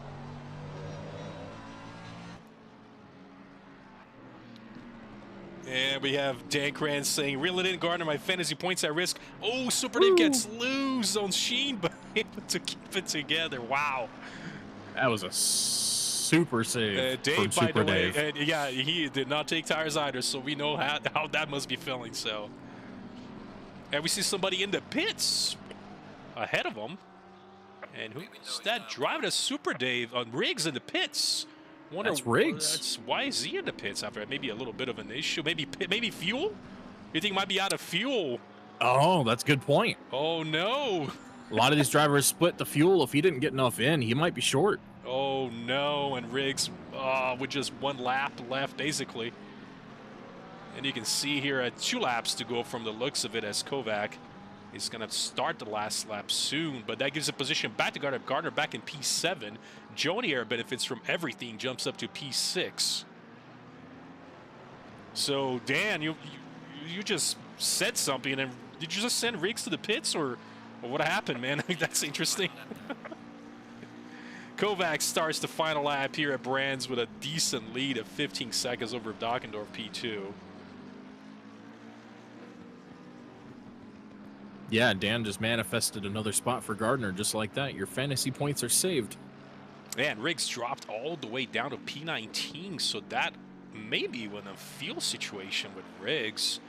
Very costly. Wow. That's heartbreaking. For what a solid day he's having overall. Not to mention, he was crazy. the top qualifier for silver also. He was way up there. And I've seen that happen before where you end up not putting enough fuel, have to pit. That's unfortunate. Yeah, that's going to be a big hit for that team overall because GB3 made it back up to 14th, but that's it's still not the finish that either one of these guys had potential for because both of them had, I think, top 5 pace today. Yeah, they did. And by the way, you know, earlier on the race where Sweeney kind of let Suave through. He just let him through maybe to find a battle going on here. He's not letting him go that easy. And they're still battling for that P11. And the nearest battle on the field kind of spread out a little bit as we're going to switch the camera over to our race winner, Kovac, on a league on his own here, crossing the line. P1. What a race from Kovac from start to finish. Just taking the win here at Brands. Huge move in points for him. Dockendorf, solid race for him as well, coming through. And look, see Riggs coming through there. It looks like he hit the pit scenario. Dockendorf takes that P2, and Schlitz was able to hold on from Lloyd. It looks like Lloyd is still in P4, dropped a few seconds, but then Schlitz, even after that spin, was able to bring his McLaren with practically, I'd say, no tires coming through the finish line. You see Lloyd coming through, and then not too far back, Dudley coming through there. P5, solid job from Dudley. 3-spot gain from his qualifying lap, and Jonier able to hold on and actually made through, and then drops Gardner to P7, and Super Dave not too far back. And Latufa, what a race from him. P9 all after starting last, basically. Poe comes through.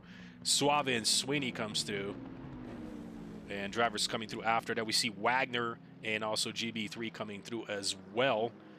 With Garrity there earlier, who got that involved earlier in that incident. And then not too far back, we have Sutherland coming to the finish line. We're not too far back. Lee finishes the field here for us at Brands Hatch. What a race. I mean, I did not know a lot of racing going on here at Brands Hatch.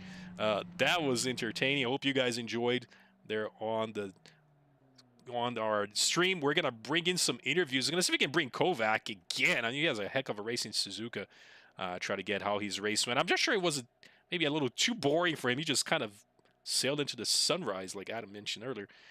Let's take a look and see if we can bring some folks here for an interview. So let's switch this back over here and give us just a few seconds while we get all this sorted out here, folks. And interesting enough, the loading times here on our intermission screen just kind of really odd, but we'll get some drivers here for guys as there will be joining in some chats. So give us a minute. There we go. As they're populating, we'll see if we can bring our Kovac, our race winner, once he is available. Here he is. Let's move over to our cooldown room. Maybe he wants to get a few words from our race winner on another league. Here he goes. All right. All right, bringing our race winner here on our commentator's booth. Kevin, you hear us here at the booth? Hola. Well, man, last time I had you on the booth was in Suzuka, and you said that, Suzuka is the only track you're good at. Explain what happened here at Brands Hatch. I don't. I'm gonna blame the BOP. The BOP adjustment. I mean, you're in the league on your own. You just took off. I mean, I know you and Dockendorf, you guys are sort of just sailing like on the sunrise as well. We saw early racing here at Brands, but did you run into any issues at all? I mean, it looks like your pit was good. Everything was kind of solid. Any blue flags you had to go around? Looks like everything was okay, right? Yeah, I almost threw it away like 5 minutes from the end trying to get around a blue flag, but other than that, it was pretty clean. Nice. I mean, you got a huge jump on the standings. I know you haven't updated just yet, but I'm sure you've leapfrogged quite a few folks. I know you were there somewhere down the middle of standings, but also gained a lot of points for the team. So I just want to congrats, man. Like I said, I mean, we didn't focus too much on the race because you're just kind of like hot lapping. I mean, it was like, Yeah, I was hoping Al might be a little closer and keeping with me, but he never got a good qualifying lap in, unfortunately. So yeah, he had an issue with a disconnect. What it looked like he joined back in the end of qualifying, was not able to put a lap, so he started the back of the field. He gained something on the like 16 spots by the end of the race. I mean, he was flying. Yeah, he did great. Yeah, Yep, so he drove a good race. Yeah, but sometimes technical issues here and there, but again, I want to take too much of your time. Congrats, outstanding race, and we'll see you next week, man. Yeah, thanks. You got it, man.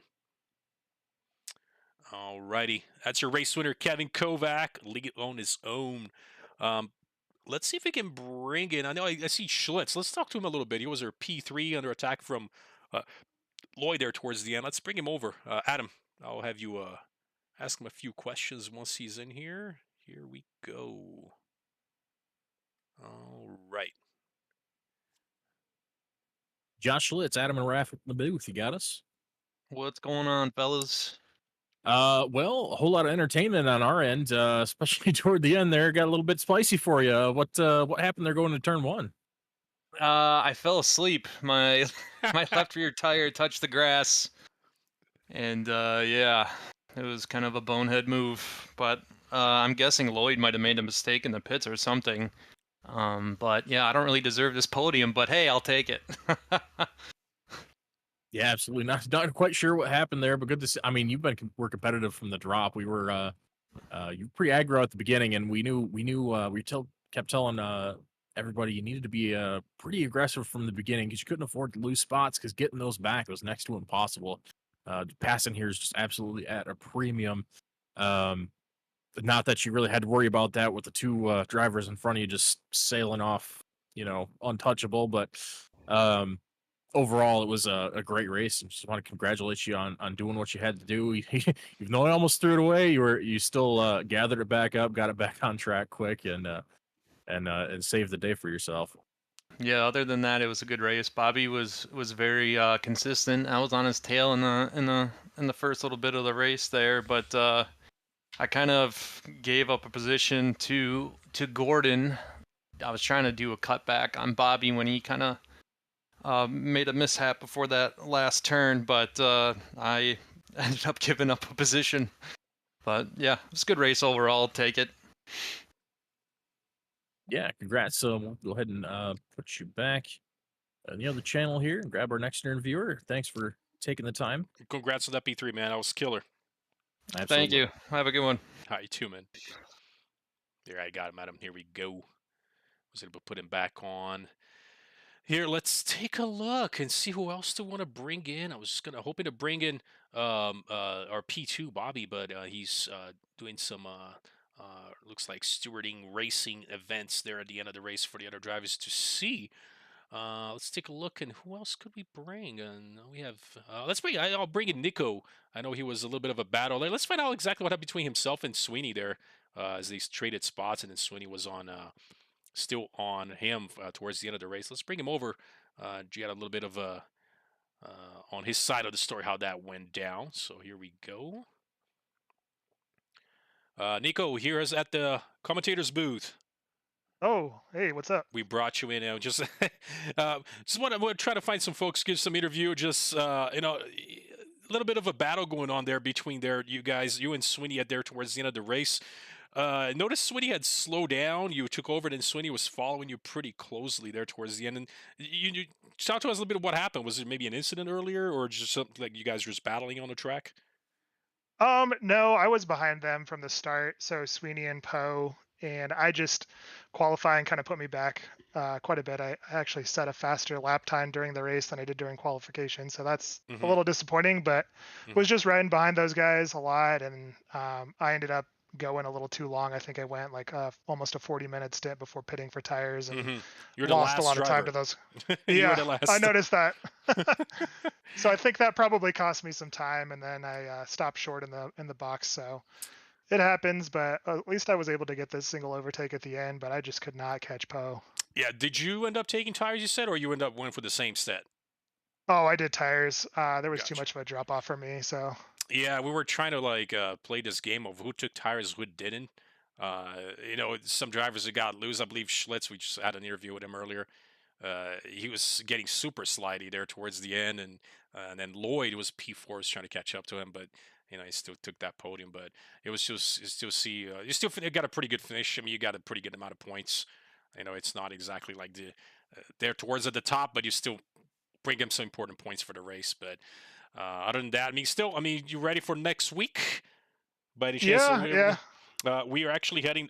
My screen. Oh, here it is. Reset. By the way, next week is Zolder, and it's a track that it's one of the tracks that and not a lot of people race on, but it's going to be interesting to see a huge field of cars in a track as small as Brands Hatch, basically. So maybe a little bit longer than Brands. Yeah, it'll be fun. I enjoy Zolder.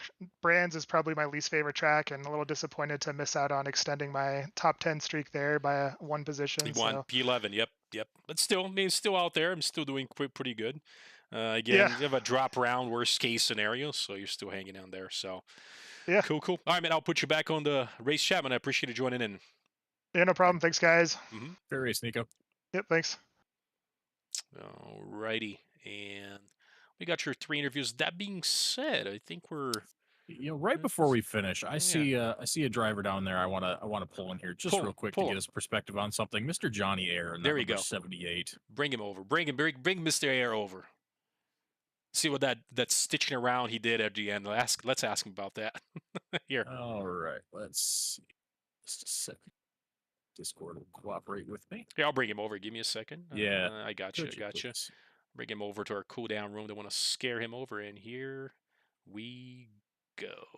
Oh, but I think he might be. Let's see if he's available or not. He went back to our race chat. He might be following our Bobby Dockendorfer P2 for some after racing incident reviews. So I'm not sure if he's able to join in. Let's see. So we'll bring him straight and he can move back if that's the case. All right, here we go. Bring him over, Mr. Air. Johnny Air, Adam and Raph in the booth. Just wanted to ask you a quick question, if you don't mind. Yeah, how's it going? Oh, it's going good. Just toward the end there, you got in a bit of a battle there. I believe it was with Gardner and let's see, was it Maxie Riggs? It was Riggs. No, I think it was Riggs. Diggs or Riggs. Yep, Riggs. It was Riggs. Yeah. You stitched your way around. That must have been that was the coolest move I've seen in quite a while. Going around Riggs and then taking the second spot too. That was really impressive. What was your thoughts going into that? What were you looking out the windshield? Thanks, boys. I appreciate that. I wish I could say it was all planned out. I just saw that they had lost a little bit of pace, and I was behind them the whole race. And to be honest, they were faster than me. I was doing everything to catch up, and I'm like, all right, this is it. They had lost pace, and I just kept the foot in it, and I moved up on the inside, and it worked. I mean, it just worked well. And then the last turn, I took a touch slow, and Gardner kind of got back up inside, and I thought that I left him enough room. I think he maybe braked a little late and came across at the turn 1 there on the next lap. But yeah, it worked out. It worked out well. Yeah, we just wanted to say how impressed we were by that. Us and as well as several people in the chat were freaking out about that, and they were talking about the effect it would have on their fantasy points, of course, as they do. But I just want to say that was really entertaining and great piece of driving from you. Very cool. It's better than you catching me on camera spinning out as per norm. So it's nice to have it this way. I appreciate it, though, very much. Thank you, guys. Absolutely. Well, yeah, thanks for taking the time with us. We'll put you back now. Cool. Yeah, have a good one. Bye. You too, man. I do have Lloyd here. Let's see if we can bring him over. See if we can get his take a little bit on how his race went. I know he almost had that P3 towards the end.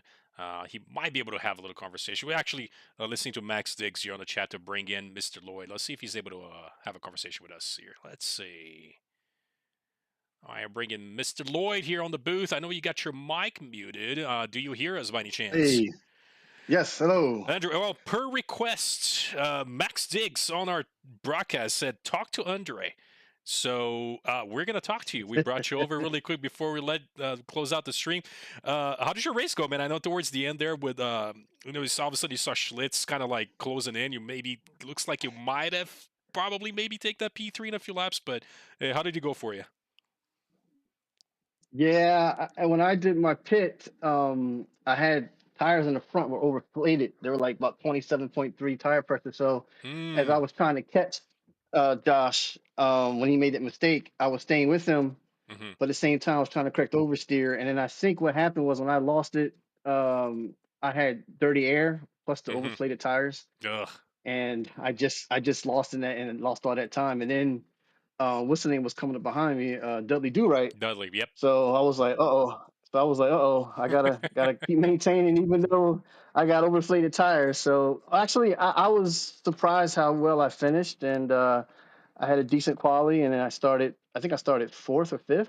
Yep. 5th. You gained 1 spot, And so yeah, you end up in P4. I get in 1 spot, but it was so close getting P3. Yep. That was, so close. I mean, like I said, we saw Schlitz ahead of you. He ended up losing it on turn 1. It was like, he said he fell asleep for like a split second. His tire touched the outside grass, ended up spinning, and then we saw you closing in. We're like, oh, this is going to be entertaining because, Schlitz tires were kind of maybe cooked a little bit, and you had, at that point, you were more like on the groove, so...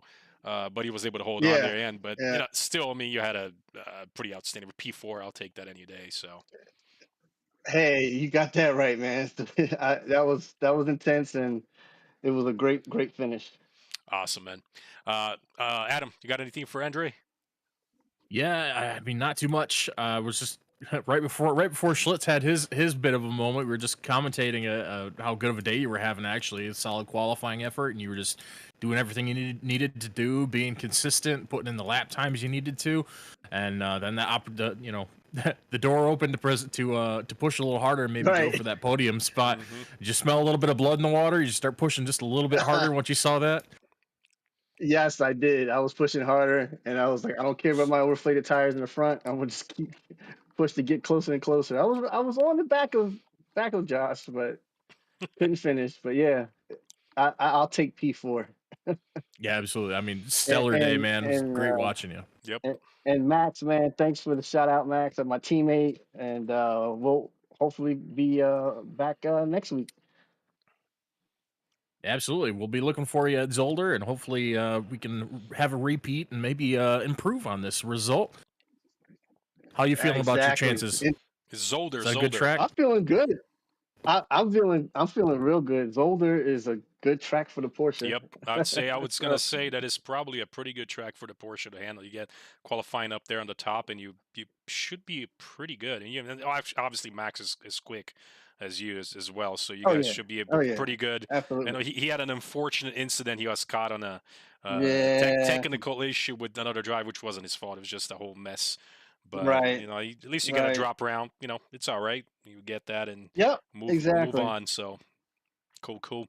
Well, I'm not take too much of your time, and I'll put you back on the D3 D4 race shadow. And again, congrats P4.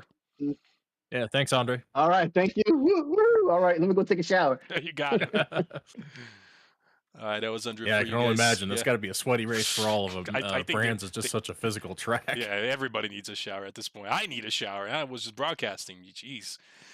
Alrighty. Okay, folks, we got some interviews done. I hope you guys enjoyed our show. And before we close in, obviously, we always like to go over our sponsors here at SRA. Adam, you want to do the honors? Absolutely. So, as always, a huge thank you to our SRA sponsors and title sponsors for supporting us. Thank you especially to our drivers, because we wouldn't be here doing this without them. We'd be staring at an empty track and being bored to death.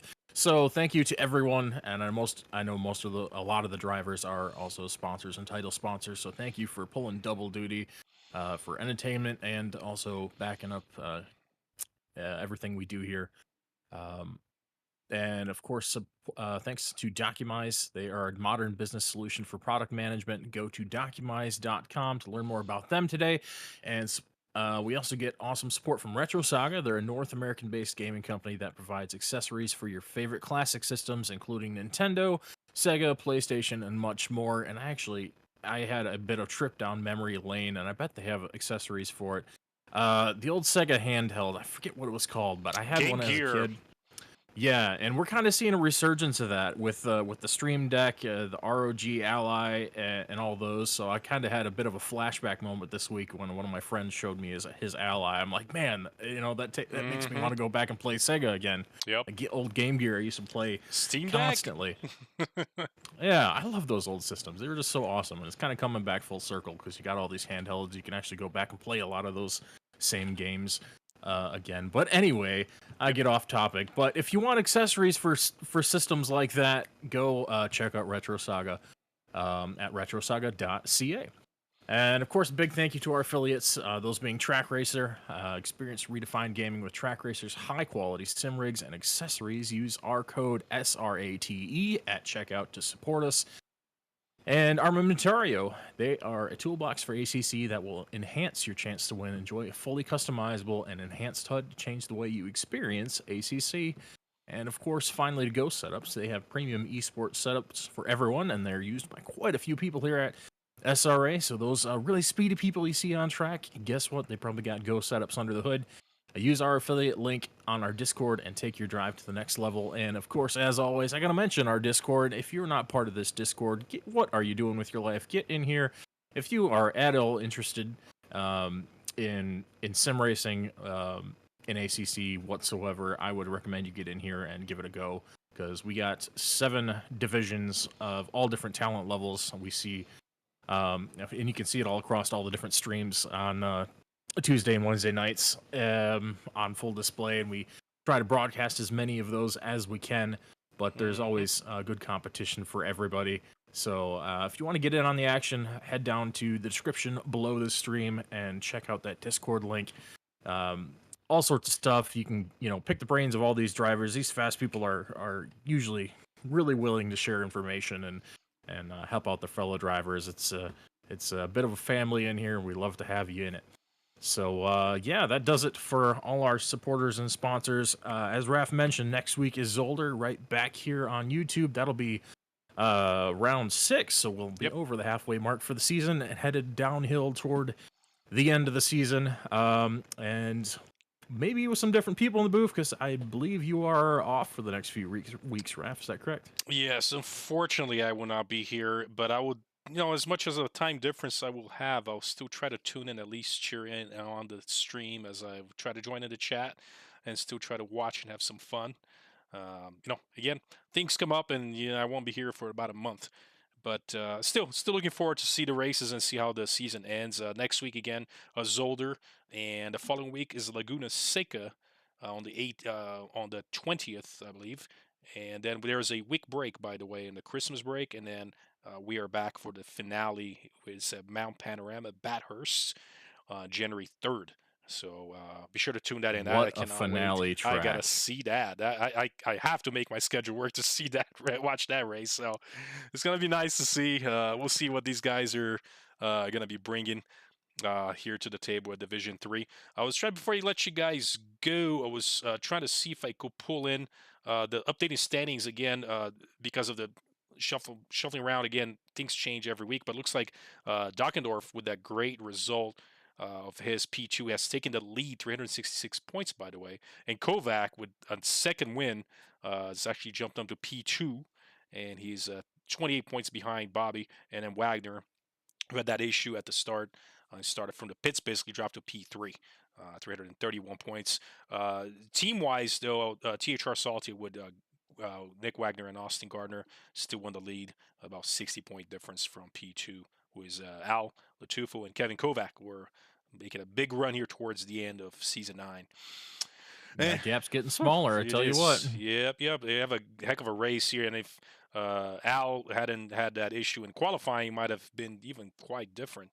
He had a heck of a race. He was still able to put his number 4 Porsche there towards the top. So that being said, I think I'm going to close out the stream. But again, guys, thank you so much for tuning in. And don't forget to tune in next week. Same time, 6 p.m. Pacific, 9 p.m. Eastern, here on YouTube. And I will catch you guys next time. Take care, guys. Yeah, absolutely. We'll see you.